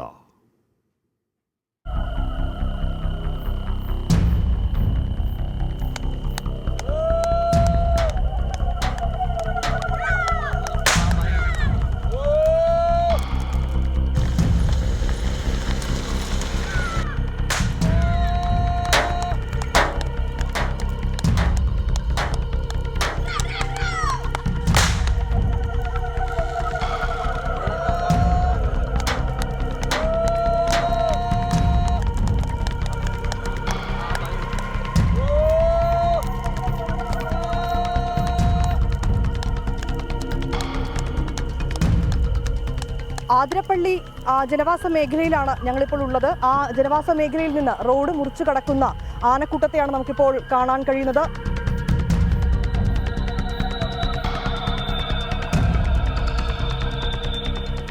ഭീകരാന്തരീക്ഷം പോലെയാണ്. രാവിലെ റോഡ് സൈഡിലാണ് ആന. ഒരു രക്ഷയിൽ പോകാൻ എല്ലാവരും ജീവൻ പണയം വെച്ചാണ് ജോലിക്ക് പോണത്. 2016 എനിക്കൊരു ആക്സിഡന്റ് പറ്റി സംഭവിച്ചാണ്. തുമ്പിക്കൈക്ക് നേരെ കെടുത്തിയിട്ട് എൻ്റെ പാൻറ്റും ഇങ്ങനെ പിടിച്ച് ചുറ്റി വീക്കാനായിട്ടാണ് പിടിച്ചത്. പക്ഷേ ഈ മൺതിട്ട കാരണം എനിക്ക് ശരിക്കും അടി ഏറ്റില്ല. വർഗീസ്, നമ്മളിപ്പോൾ നിൽക്കുന്ന ഈ മേഖലയിൽ പോലും കാട്ടാനകൾ കൂട്ടമായി ഉണ്ട്. ഏത് നിമിഷവും അവർ ഈ ഒരു മേഖലയിലേക്ക് കടന്നു വരാനുള്ള ഒരു സാധ്യതയുമുണ്ട്. ജീവിതം ദുസ്സഹം എന്ന് പറഞ്ഞാൽ കിടന്നുറങ്ങിയിട്ട് തന്നെ കാലങ്ങളായി. ഇത് നേരെ ഇപ്പോൾ ഫെൻസ് ഇട്ടാൽ പിന്നെ അപ്പോൾ ശല്യം 2-3 ദിവസത്തെ കൂടുതലായിട്ടില്ല ഫെൻസ് ഇട്ടിട്ട്. അതിൽ പിന്നെ പക്ഷേ അല്ലെങ്കിൽ ആന നേരെ നമ്മുടെ കോട്ടേഴ്സിൻ്റെ അതിലെ കയറി ഇപ്പുറത്തേക്ക് ചാടുക കഴിഞ്ഞത്. കൃഷിനാശം പറഞ്ഞപ്പോൾ കൃഷിയൊന്നും ചെയ്യാൻ പറ്റുന്നില്ല. ഇപ്പോൾ ഉള്ള സ്ഥലത്ത് തന്നെ നമുക്കൊന്നും ചെയ്യാൻ പറ്റില്ല.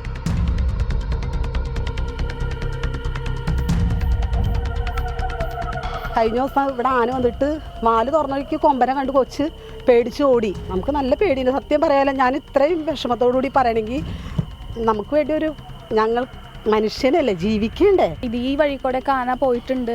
പക്ഷെ ഞങ്ങൾക്ക് രാത്രി ഒന്നും പഠിക്കാൻ പറ്റുന്നില്ല. ഫെൻസിങ് ഉണ്ടെങ്കിലും ആന കയറിയൊക്കെ വരലുണ്ട്. ആന പെരുത്തേക്കാണല്ലോ, എന്ത് ചെയ്യാൻ പറ്റുമോ? ഞങ്ങളുടെ സുരക്ഷിത ഞങ്ങൾക്ക് വേണ്ടേ. ഞങ്ങളുടെ സുരക്ഷിതമാണ് ഇപ്പോൾ ഈ പാട്ടോട്ടിലും മേളമൊക്കെ. അല്ലാണ്ട് എന്തിനാണ്?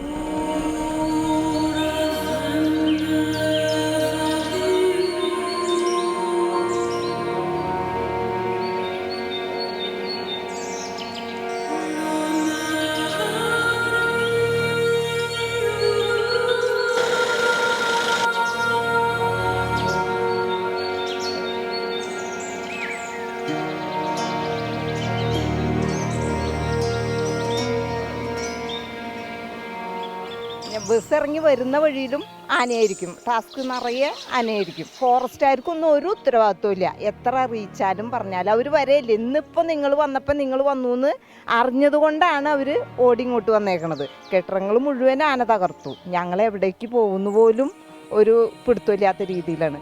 പാലെടുത്തുകൊണ്ടിരിക്കുന്ന സമയത്താണ് ആനത് ഞങ്ങളുടെ കൂട്ടത്തിലുള്ള ജലജ എന്ന് പറഞ്ഞ അവളെ ഓടിപ്പിക്കണ ആന. കാരണന്മാരുടെ കുട്ടികളുടെ ഒക്കെ ഒരു ഭാഗ്യം പോലെയാണ് ഞങ്ങൾക്ക് തോന്നുന്നത്. അതിന് മാത്രം ആന രൂക്ഷമാണ് ഇവിടെ.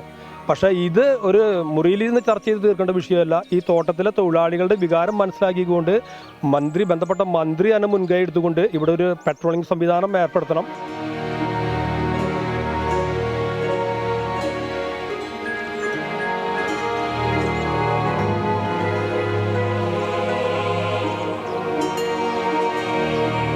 ജീവനും സ്വത്തിനും സംരക്ഷണമെന്ന ഭരണഘടനയുടെ അടിസ്ഥാന അവകാശം പോലും നിഷേധിക്കപ്പെടുന്ന ജനവിഭാഗം. ഉപജീവനത്തിനായി പുറത്തിറങ്ങാനോ ഭയപ്പാടില്ലാതെ ഒന്നുറങ്ങാനോ പോലും ഇന്നീ മനുഷ്യർക്ക് കഴിയുന്നില്ല. ഇവരുടെ ആശങ്കകൾക്ക് എന്നാണ് ഒരു അവസാനമുണ്ടാവുക? ആതിരപ്പള്ളിയിലെ കാട്ടാനകൾ ഇറങ്ങുന്ന ജനവാസ മേഖലയ്ക്ക് സമീപം നിന്ന് ക്യാമറാമാൻ മുഹമ്മദ് ഏലപ്പാറയ്ക്കൊപ്പം വിനീത VG 24. അപ്പോൾ പോയൊരു ദിവസം ഇങ്ങനെയാണ് അതിരപ്പള്ളിക്കാരുടെ രാത്രികാല ജീവിതം. പോയൊരു ദിവസം ഒരു രാത്രി മൊത്തം അവർക്കൊപ്പം ചെലവഴിച്ചതാണ് വിനീത വിജയൻ, നമ്മുടെ ക്യാമറമാൻ മുഹമ്മദ് ഇക്ബാൽ. അപ്പോൾ മുഹമ്മദ് ഇക്ബാൽ പറയുന്നൊരു കാര്യമുണ്ട്, ഇടയ്ക്ക് ഈ ആന ഇങ്ങനെ തിരിഞ്ഞു. അപ്പം ഇക്ബാൽ നാട്ടുകാരോട് എന്ത് ചെയ്യുന്നു, അപ്പോൾ നാട്ടുകാർ ഒന്നും നോക്കാമല്ലോ, ഓടിക്കോളാൻ പറഞ്ഞു. അപ്പോൾ അങ്ങനെ എന്ന് പറഞ്ഞാൽ അത്യാവശ്യം നമ്മൾ സുരക്ഷ ഒക്കെ എടുത്തുകൊണ്ട് ഷൂട്ട് ചെയ്തതാണ്. എന്താണ് അതിരപ്പള്ളിയുടെ അവസ്ഥ, അവരുടെ ആധി എന്ന് പ്രേക്ഷകർക്ക് നേരിട്ട് ബോധ്യപ്പെടുത്താൻ ചെയ്തതാണ്. അതങ്ങനെ തന്നെ ആദ്യം പ്രേക്ഷകർക്ക് മനസ്സിലായിട്ടുണ്ടാകും എന്ന് കരുതുകയാണ് വിനീതയും മുഹമ്മദ് ഇക്ബാലും ഇവിടുത്തെ എഫേർട്ടിൽ. കോതമംഗലത്തെ കാട്ടാന ആക്രമണത്തിൽ പ്രതിഷേധിച്ച് കോൺഗ്രസ് നടത്തിയ പ്രതിഷേധത്തിനിടെ ഉണ്ടായ സംഘർഷത്തിൽ മാത്യു കുഴൽനാടൻ MLA-യും എറണാകുളം DCC പ്രസിഡന്റ് മുഹമ്മദ് ഷിയാസും ഇന്ന് പോലീസിന് മുന്നിൽ ഹാജരാകും. വൈകിട്ട് 4 മണിക്ക് കോതമംഗലം പോലീസ് സ്റ്റേഷനിൽ ഹാജരാകാനാണ് നിർദ്ദേശം. സംഘർഷവുമായി ബന്ധപ്പെട്ട എല്ലാ കേസുകളിലും ഇരുവർക്കും കോടതി ജാമ്യം അനുവദിച്ചതാണ്. നേര്യമംഗലത്ത് കാട്ടാനയുടെ ആക്രമണത്തിൽ വയോധിക മരിച്ചതിനെ തുടർന്നായിരുന്നു കോതമംഗലത്ത് കോൺഗ്രസിന്റെ പ്രതിഷേധം. സമരത്തിനിടെയുണ്ടായ സംഘർഷത്തിലാണ് മാത്യു കുഴൽനാടൻ MLA-യ്ക്കും എറണാകുളം DCC പ്രസിഡന്റ് മുഹമ്മദ് ഷിയാസിനുമെതിരെ പോലീസ് കേസെടുത്തത്. കേസുമായി ബന്ധപ്പെട്ട ചോദ്യം ചെയ്യലിന് ഇരുവരോടും ഹാജരാകാൻ പോലീസ് നിർദ്ദേശം നൽകിയിട്ടുണ്ട്. വൈകിട്ട് 4-ന് കോതമംഗലം പോലീസ് സ്റ്റേഷനിൽ ഹാജരാകാനാണ് നിർദ്ദേശം. പോലീസ് നൽകിയ നോട്ടീസ് പ്രകാരം ഇരുവരും ഇന്ന് സ്റ്റേഷനിൽ ഹാജരാകും. സംഘർഷവുമായി ബന്ധപ്പെട്ട എല്ലാ കേസുകളിലും ഇരുവർക്കും കോടതി ജാമ്യം അനുവദിച്ചിട്ടുണ്ട്. പോലീസ് വാഹനം ആക്രമിച്ചെന്ന കേസിൽ ഷിയാസിന്റെ അറസ്റ്റും ഹൈക്കോടതി തടഞ്ഞിരുന്നു. അതേസമയം വന്യജീവി ആക്രമണങ്ങൾ വർദ്ധിച്ചുവരുന്ന സാഹചര്യത്തിൽ സർക്കാർ വേണ്ട നടപടി സ്വീകരിക്കുന്നില്ലെന്നാരോപിച്ച് സമരം കൂടുതൽ ശക്തമാക്കാനാണ് കോൺഗ്രസിന്റെ തീരുമാനം. 24 കൊച്ചി. ഇവിടെ പ്രേക്ഷകർ പറഞ്ഞു, വിഷ്ണു സോമൻ പറയുകയാണ്, ഹാഷ്മിയെ ഇന്നെൻ്റെ വൈഫ് ടെസ്റ്റിന് പോയിരുന്നു ചാലക്കുടി RTOയിൽ. ഇന്ന് ടെസ്റ്റ് നടന്നില്ല. വൈഫിന് മാത്രമല്ല ആർക്കും ടെസ്റ്റ് ഇനി എന്നാണ് ടെസ്റ്റ് എന്ന് അന്വേഷിച്ച് പറയൂ.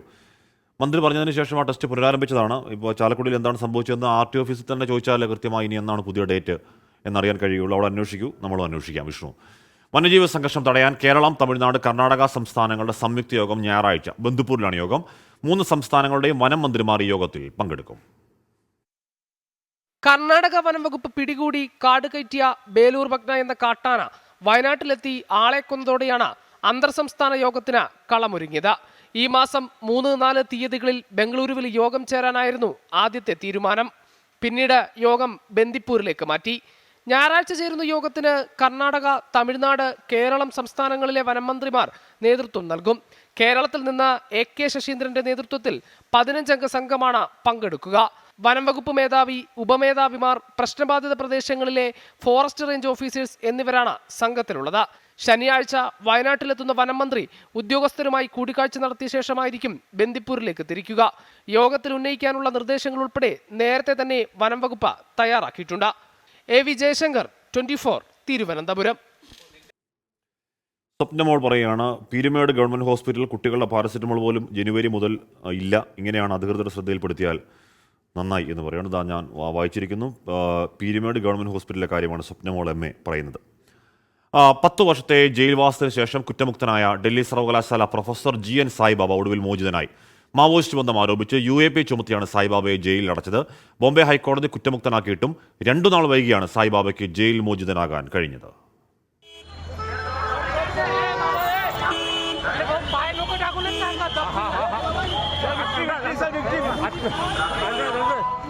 നീണ്ട 10 വർഷം നാഗ്പൂർ സെൻട്രൽ ജയിലിൽ നിന്ന് കുറ്റവിമുക്തനായി ഒടുവിൽ പുറത്തേക്ക് വരുന്ന സായിബാബയ്ക്ക് നഷ്ടമായ നീണ്ട കാലം. പോളിയോ ബാധിതനായി വീൽചെയർ സഹായം വേണ്ട സായിബാബയെ ഇത്രയും നാൾ തടവിലിടാൻ തെളിവ് പോരെന്നാണ് ബോംബെ ഹൈക്കോടതി ചൊവ്വാഴ്ച ചൂണ്ടിക്കാട്ടിയത്. ഏതെങ്കിലും ലേഖനങ്ങൾ ഡൗൺലോഡ് ചെയ്തെന്ന് വെച്ച് ആരെയും മാവോയിസ്റ്റാക്കാൻ പറ്റില്ലെന്നും കോടതി പറഞ്ഞു. വിധി വന്ന് അന്ന് തന്നെ കുടുംബം മറ്റു നടപടികളെല്ലാം പൂർത്തിയാക്കിയതാണ്. എന്നിട്ടും മോചനം 2 ദിനം വൈകി. ഗച്ചിറോളിയിലെ വിചാരണ കോടതിയിൽ നിന്ന് രേഖകൾ കിട്ടാൻ വൈകിയെന്നാണ് ജയിൽ അധികൃതർ നിലപാടെടുത്തത്. ജയിൽ മോചനം തടയാൻ മഹാരാഷ്ട്ര സർക്കാർ സുപ്രീം കോടതിയെ ചൊവ്വാഴ്ച തന്നെ സമീപിച്ചിരുന്നു. എന്നാൽ അവിടെ നിന്ന് തിടുക്കത്തിൽ അനുകൂല ഉത്തരവ് കിട്ടാത്തതാണ് നീക്കം ലക്ഷ്യം കാണാതെ പോയത്. 2022 ഒക്ടോബറിലും ബോംബെ ഹൈക്കോടതി സായിബാബയെ കുറ്റവിമുക്തനാക്കിയിരുന്നു. എന്നാൽ അന്ന് സുപ്രീം കോടതിയെ സമീപിച്ച് മഹാരാഷ്ട്ര സർക്കാർ മോചനം തടയുകയായിരുന്നു. പിന്നീട് വീണ്ടും വിശദമായ വിചാരണ നടത്തിയാണ് ഇത്തവണ കോടതി വെറുതെ വിട്ടത്. മുംബൈയിൽ നിന്നും ശ്രീനാഥ് ചന്ദ്രൻ, 24. പവിത്ര വാതിരെ പറ്റി ചോദിക്കുന്നു, ബേലൂർ മക്കിനെ കിട്ടുമെന്ന് തോന്നുന്നുണ്ടോ? സംഘം പിന്നാലെയുണ്ട്, കിട്ടുമെന്നാണ് പ്രതീക്ഷ. കുടുംബശ്രീ അംഗങ്ങളെ കബളിപ്പിച്ച് പണം തട്ടിയെന്ന പരാതിയിൽ ആരോപണ വിധേയനെ വെള്ളപൂശി തിരുവനന്തപുരം കോർപ്പറേഷന് റിപ്പോർട്ട്. തട്ടിപ്പിനിരയായ വനിതകളുമായി ഉദ്യോഗസ്ഥന് ഒരു ബന്ധവുമില്ല എന്നാണ് പബ്ലിക് ഹെൽത്ത് ഓഫീസറുടെ വിശദീകരണം. എന്നാൽ കുടുംബശ്രീ അംഗങ്ങളിൽ നിന്നും സ്വർണ്ണാഭരണങ്ങൾ അടക്കം വാങ്ങിയതിന്റെ തെളിവ് 24-ന് കിട്ടി. ഞങ്ങളെ ഭർത്താക്കന്മാർ അസുഖം പിടിച്ച് കിടക്കണ്, പെമ്മക്കളാണ്, ഞങ്ങളെ അന്വേഷിക്കാൻ ആരുമില്ല. അതുകൊണ്ട് ഈ രൂപ ഞങ്ങൾക്ക് കിട്ടണം. പകലന്തിയോളം പണിയെടുത്ത പണമാണ്. 30 ലക്ഷത്തിലധികം രൂപയുണ്ട്. ഉറവിട മാലിന്യ സംസ്കരണത്തിന്റെ ചുമതലയുണ്ടായിരുന്ന മുൻ ഹെൽത്ത് ഇൻസ്പെക്ടർ രാകേഷാണ് ആരോപണ വിധേയൻ. മുഖ്യമന്ത്രിയുടെ പരാതി പരിഹാര സെല്ലിൽ കുടുംബശ്രീ അംഗങ്ങൾ പരാതി നൽകിയതോടെയാണ് കോർപ്പറേഷൻ അന്വേഷണം നടത്തിയത്. എന്നാൽ പരാതി പരിശോധിച്ച പബ്ലിക് ഹെൽത്ത് ഓഫീസറുടെ റിപ്പോർട്ട് ഉദ്യോഗസ്ഥന് യാതൊരു പങ്കുമില്ലെന്ന്.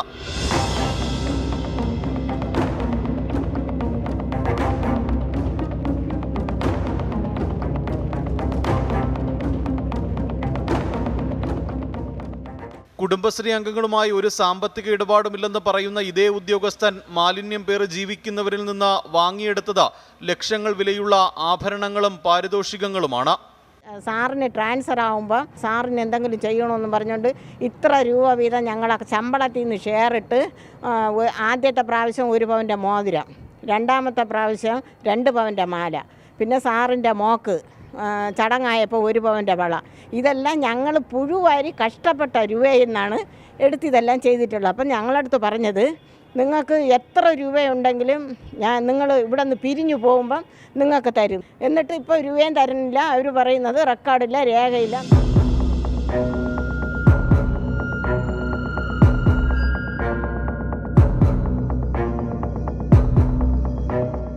സർക്കാർ ഉദ്യോഗസ്ഥർ പണമോ പാരിതോഷികമോ വാങ്ങരുതെന്നാണ് നിയമം. ഇത് ലംഘിച്ച അതേ ഉദ്യോഗസ്ഥനാണ് മാലിന്യം ചുമന്ന് ജീവിക്കുന്ന ഈ അമ്മമാരെയും കബളിപ്പിച്ചത്. ഉദ്യോഗസ്ഥനെതിരെയും ഉദ്യോഗസ്ഥനെ സംരക്ഷിച്ചവർക്കെതിരെയും നടപടി വേണം. MG പ്രതീഷ്, 24, തിരുവനന്തപുരം. രാകേഷ് പറയാണ്, ഹാഷ്മി, കേരളത്തിലെ ഈ ചൂടിൽ രാവിലെ എഴുന്നേറ്റ് നിത്യകർമ്മങ്ങൾ ചെയ്യുമ്പോൾ ഇൻ ഗോസ്റ്റ് ഹൗസ് സിനിമയിലെ ഹരിശ്രീ അശോകൻ്റെ അവസ്ഥയാണ് എന്ന് പറയുന്നത്. അത് ഞാൻ നേരത്തെ പറഞ്ഞു, ഷവറും മറ്റു കാര്യങ്ങളൊക്കെ ഉപയോഗിക്കുമ്പം ചൂട് കറക്റ്റാണോ നോക്കിയിട്ട് വേണം പെട്ടെന്ന് ഉപയോഗിക്കാൻ, അല്ലാതെ പുള്ളി പോകുന്നത്. കടുത്ത സാമ്പത്തിക പ്രതിസന്ധിയിൽ വലഞ്ഞ സംസ്ഥാന സ്പോർട്സ് കൗൺസിലും ജീവനക്കാർക്ക് ശമ്പളം പെൻഷനും മുടങ്ങിയിട്ട് 2 മാസമായി. കൗൺസിൽ ഭരണസമിതിയുടെ കെടുകാര്യസ്ഥതയും ബജറ്റ് വിഹിതത്തിൽ വർധനയുണ്ടാകാത്തതുമാണ് പ്രതിസന്ധിക്കു കാരണം. അരുണാചലിൽ നിന്ന് സന്തോഷ് ട്രോഫി കേരള ടീമിന്റെ പരിശീലകൻ സദീവൻ ബാലന്റെ സങ്കട പോസ്റ്റ് വന്നിട്ട് 4 ദിവസമായി. 2 മാസത്തെ പെൻഷൻ മുടങ്ങിയതിന്റെ നിരാശയിലിട്ട ഫേസ്ബുക്ക് പോസ്റ്റ് ചർച്ചയായെങ്കിലും പണം മാത്രം കിട്ടിയിട്ടില്ല. പെൻഷൻകാർക്ക് മാത്രമല്ല, സ്ഥിരം ജീവനക്കാർക്കും താൽക്കാലിക പരിശീലകർക്കും ഹോസ്റ്റൽ, സ്റ്റേഡിയം, കരാർ ജീവനക്കാർക്കടക്കം ആർക്കും ഇക്കൊല്ലം ഇതുവരെ ശമ്പളം ലഭിച്ചിട്ടില്ല. നോൺ പ്ലാൻ ഫണ്ട് വഴിയാണ് ശമ്പളവും പെൻഷനും നൽകുന്നത്. ഇതിനായി കഴിഞ്ഞ 3 വർഷമായി ബജറ്റിൽ വകയിരുത്തുന്നത് 16.45 കോടി രൂപ. 5.75 കോടി രൂപ പെൻഷനും 10.6 കോടി രൂപ ശമ്പളവും നൽകാൻ ചെലവാകും. എന്നാൽ ഈ തുക 10 മാസത്തേക്ക് മാത്രമാണ് തികയുക. ജനുവരി, ഫെബ്രുവരി മാസത്തെ ശമ്പളത്തിനായി അധിക ബജറ്റ് വിഹിതത്തിന് അപേക്ഷിച്ച് ഫണ്ട് കണ്ടെത്താറാണ് പതിവ്. പ്ലാൻ, നോൺ പ്ലാൻ ഫണ്ടിലെ തുക കൃത്യമായി വേർതിരിച്ച് അക്കൗണ്ടുകളിലേക്ക് മാറ്റാത്തതിനാൽ ജനുവരിയിലെ ശമ്പളം മുടങ്ങി. കൗൺസിൽ ഉദ്യോഗസ്ഥരുടെ വീഴ്ച ചൂണ്ടിക്കാട്ടി ശമ്പളത്തുക നൽകാൻ ധനകാര്യ വകുപ്പും തയ്യാറായില്ല. ഇത് പരിഹരിച്ചപ്പോഴേക്കും ശമ്പളം നൽകാൻ അധിക ബഡ്ജറ്റ് വിഹിതം വേണ്ട സ്ഥിതിയായി.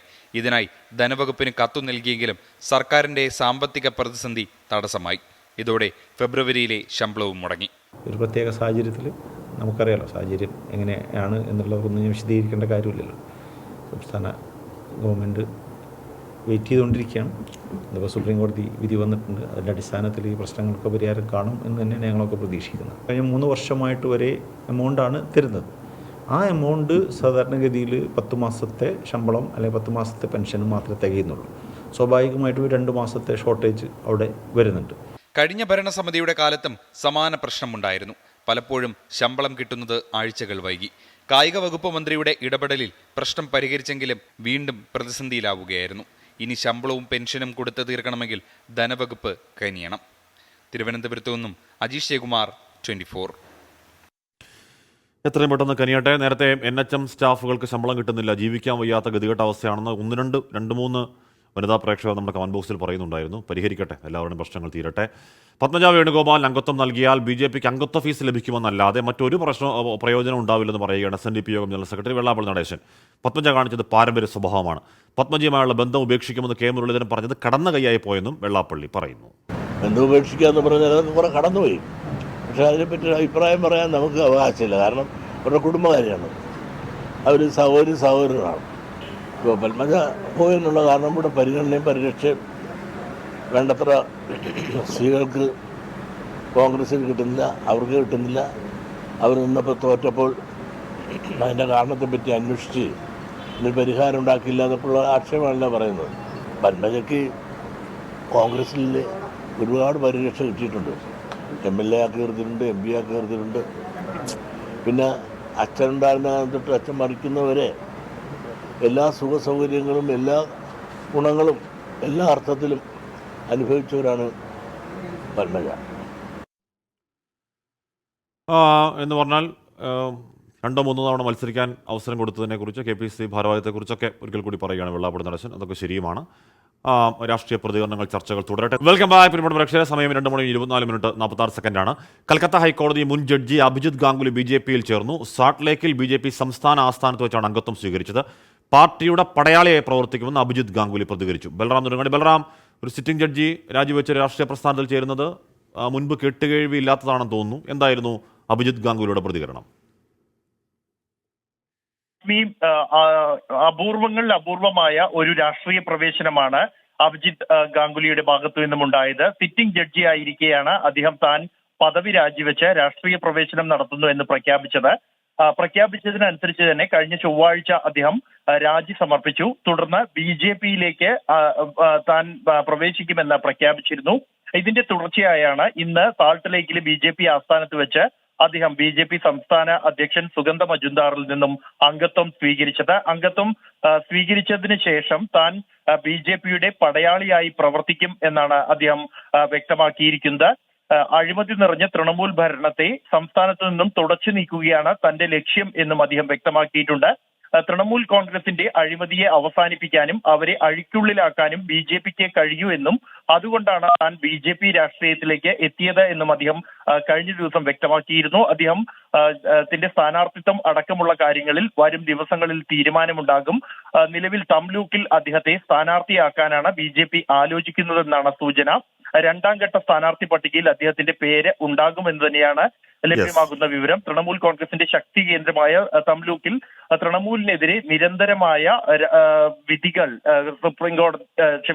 ഹൈക്കോടതിയിലെ വിധികളിലൂടെയും പരാമർശങ്ങളിലൂടെയും ശ്രദ്ധേയനായ അഭിജിത് ഗാംഗുലിയെ തന്നെ സ്ഥാനാർത്ഥിയാക്കാനാണ് BJPയുടെ നീക്കം. ബൽറാം നെടുങ്ങാടിയാണ്, ഒരു സിറ്റിംഗ് ജഡ്ജിയാണ്, രാജിവെച്ച രാഷ്ട്രീയ പാർട്ടിയിൽ ചേർന്ന് അപ്പോൾ തന്നെ സ്ഥാനാർത്ഥിയാവാൻ പോകുന്നത്. അങ്ങനെ രാജ്യചരിത്രത്തിൽ നേരത്തെ ഉണ്ടോ എന്നറിയില്ല, ഇല്ലാന്ന് പറയുന്നില്ല. നേരത്തെ ഉണ്ടോ നമ്മുടെ ശ്രദ്ധയില്ല. പക്ഷെ അത് സാധാരണമല്ല, ഉറപ്പായും. നോക്കാം ഇപ്പോഴത്തെ കാലാവസ്ഥ. ഇപ്പോഴത്തെ കാലാവസ്ഥ സമർപ്പിക്കുന്നത് Berger paints 100 years of trust.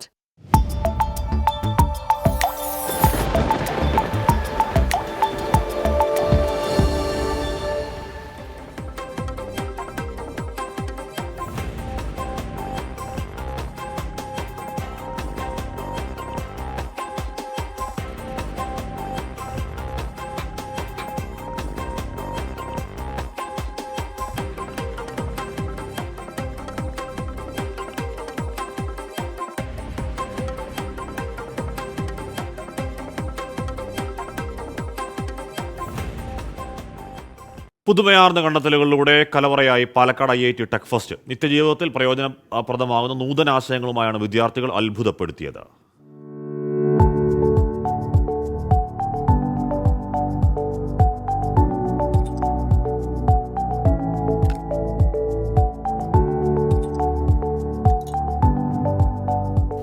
ഒറ്റപ്പെട്ടുപോയവർക്ക് അത്യാവശ്യ മരുന്നുകൾ എത്തിക്കാൻ അത്യാധുനിക ഡ്രോൺ, പഴകിയ ഭക്ഷണം തിരിച്ചറിയാനുള്ള സെൻസർ, റോഡിലെ ഹമ്പിൽ നിന്ന് വൈദ്യുതി ഉൽപ്പാദിപ്പിക്കാനാകുന്ന കിടിലനാശയം. അങ്ങനെ നിത്യജീവിതവുമായി ഏറെ ബന്ധപ്പെട്ട് കിടക്കുന്നതായി പാലക്കാട് IITയുടെ ടെക് ഫെസ്റ്റ്. ഒരു ബേസിക് ആയിട്ടുള്ള ഒരു 6 ലെയിനുള്ള ടോൾ പ്ലാസ ഉണ്ട് വെച്ചാൽ നമ്മുടെ യൂണിറ്റിന്റെ ഇംപ്ലിമെന്റേഷനിൽ നമുക്ക് ടെസ്റ്റ് റിസൾട്ട്സ് വെച്ചിട്ട് ഒരു 4 to 5 ഇയേഴ്സിന്റെ ഉള്ളിൽ ബ്രേക്ക് ഈവൻ ചെയ്യാൻ പറ്റും. നമ്മൾ ഈ ഇംപ്ലിമെന്റ് ചെയ്യാനുള്ള കോസ്റ്റ് റിക്കവർ ചെയ്തെടുക്കാൻ പറ്റും. പ്ലസ് ആ ടോൾ പ്ലാസയ്ക്ക് വേണ്ടിയിട്ടുള്ള ബേസിക് ഇലക്ട്രിസിറ്റി നമുക്ക് തന്നെ ജനറേറ്റ് ചെയ്യാം. ആ ടോൾ പ്ലാസയിൽ പാസ്സാവുന്ന വെഹിക്കിൾസ് വെച്ചിട്ട് തന്നെ ജനറേറ്റ് ചെയ്യാൻ പറ്റും. കേൾവി സംസാര ശേഷിയില്ലാത്തവർക്ക് ആശയവിനിമയം എളുപ്പമാക്കുന്ന ഡിവൈസാണ് ഫെസ്റ്റിലെ മറ്റൊരു ആകർഷണം. കാസർഗോഡ് LBS കോളേജ് വിദ്യാർത്ഥികളാണ് ശില്പികൾ.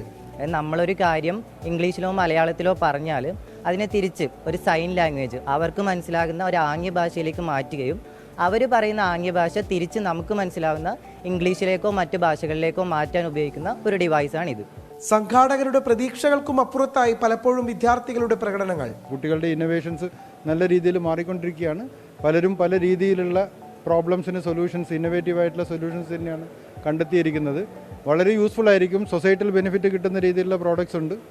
സംസ്ഥാനത്തുടനീളമുള്ള എഞ്ചിനീയറിംഗ് വിദ്യാർത്ഥികളുടെ തിരഞ്ഞെടുത്ത നൂതന കണ്ടുപിടുത്തങ്ങളാണ് ഫെസ്റ്റിൽ പ്രദർശിപ്പിച്ചത്. 24 പാലക്കാട്.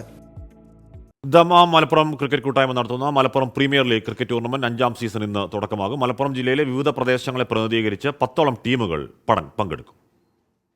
ഇത് 5ാം തവണയാണ് ദമാം മലപ്പുറം ക്രിക്കറ്റ് കൂട്ടായ്മ പ്രവർത്തകർ ക്രിക്കറ്റിനെയും ചാരിറ്റിയും സമന്വയിപ്പിച്ചുകൊണ്ടുള്ള മലപ്പുറം പ്രീമിയർ ലീഗ് ക്രിക്കറ്റ് ടൂർണമെന്റിന് ഒരുങ്ങുന്നത്.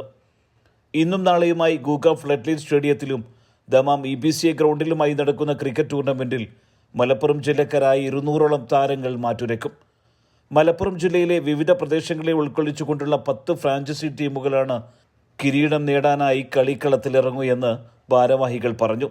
സമകാലിക ക്രിക്കറ്റിന്റെ മികച്ച താരങ്ങൾ ഐക്കൺ കളിക്കാരായി വിവിധ ടീമുകളിൽ അണിനിരക്കും. ഇന്ന് വൈകുന്നേരം 7 മണിക്ക് ഗൂഗ സ്റ്റേഡിയത്തിൽ വെച്ച് നടക്കുന്ന ഉദ്ഘാടന ചടങ്ങിൽ സൗദി കിഴക്കൻ പ്രവിശ്യയിലെ സാമൂഹിക സാംസ്കാരിക മേഖലകളിലെ പ്രമുഖർ സംബന്ധിക്കും. വെള്ളിയാഴ്ച ഗൂഗ സ്റ്റേഡിയത്തിലായിരിക്കും ഫൈനൽ കലാശ പോരാട്ടം നടക്കുക. ടൂർണമെന്റിലെ ജേഴ്സി പ്രകാശനവും ട്രോഫി ലോഞ്ചിങ്ങും പ്രമുഖരുടെ സാന്നിധ്യത്തിൽ നിർവഹിച്ചു. Eastern province cricket association president Farhath Mahmood മുഖ്യാതിഥിയായിരുന്നു. സുബൈറുദ്ദീനൂർ, 24 ദമാം. അപ്പോൾ നമ്മുടെ 1.5 മണിക്കൂർ നീളുന്ന വാർത്തായാത്ര തൽക്കാലം പൂർണ്ണമാണ്. നമ്മളിനി കാണുക ഇന്ന് വൈകിട്ട് 8 മണിക്ക് എൻകൗണ്ടറിലാണ്.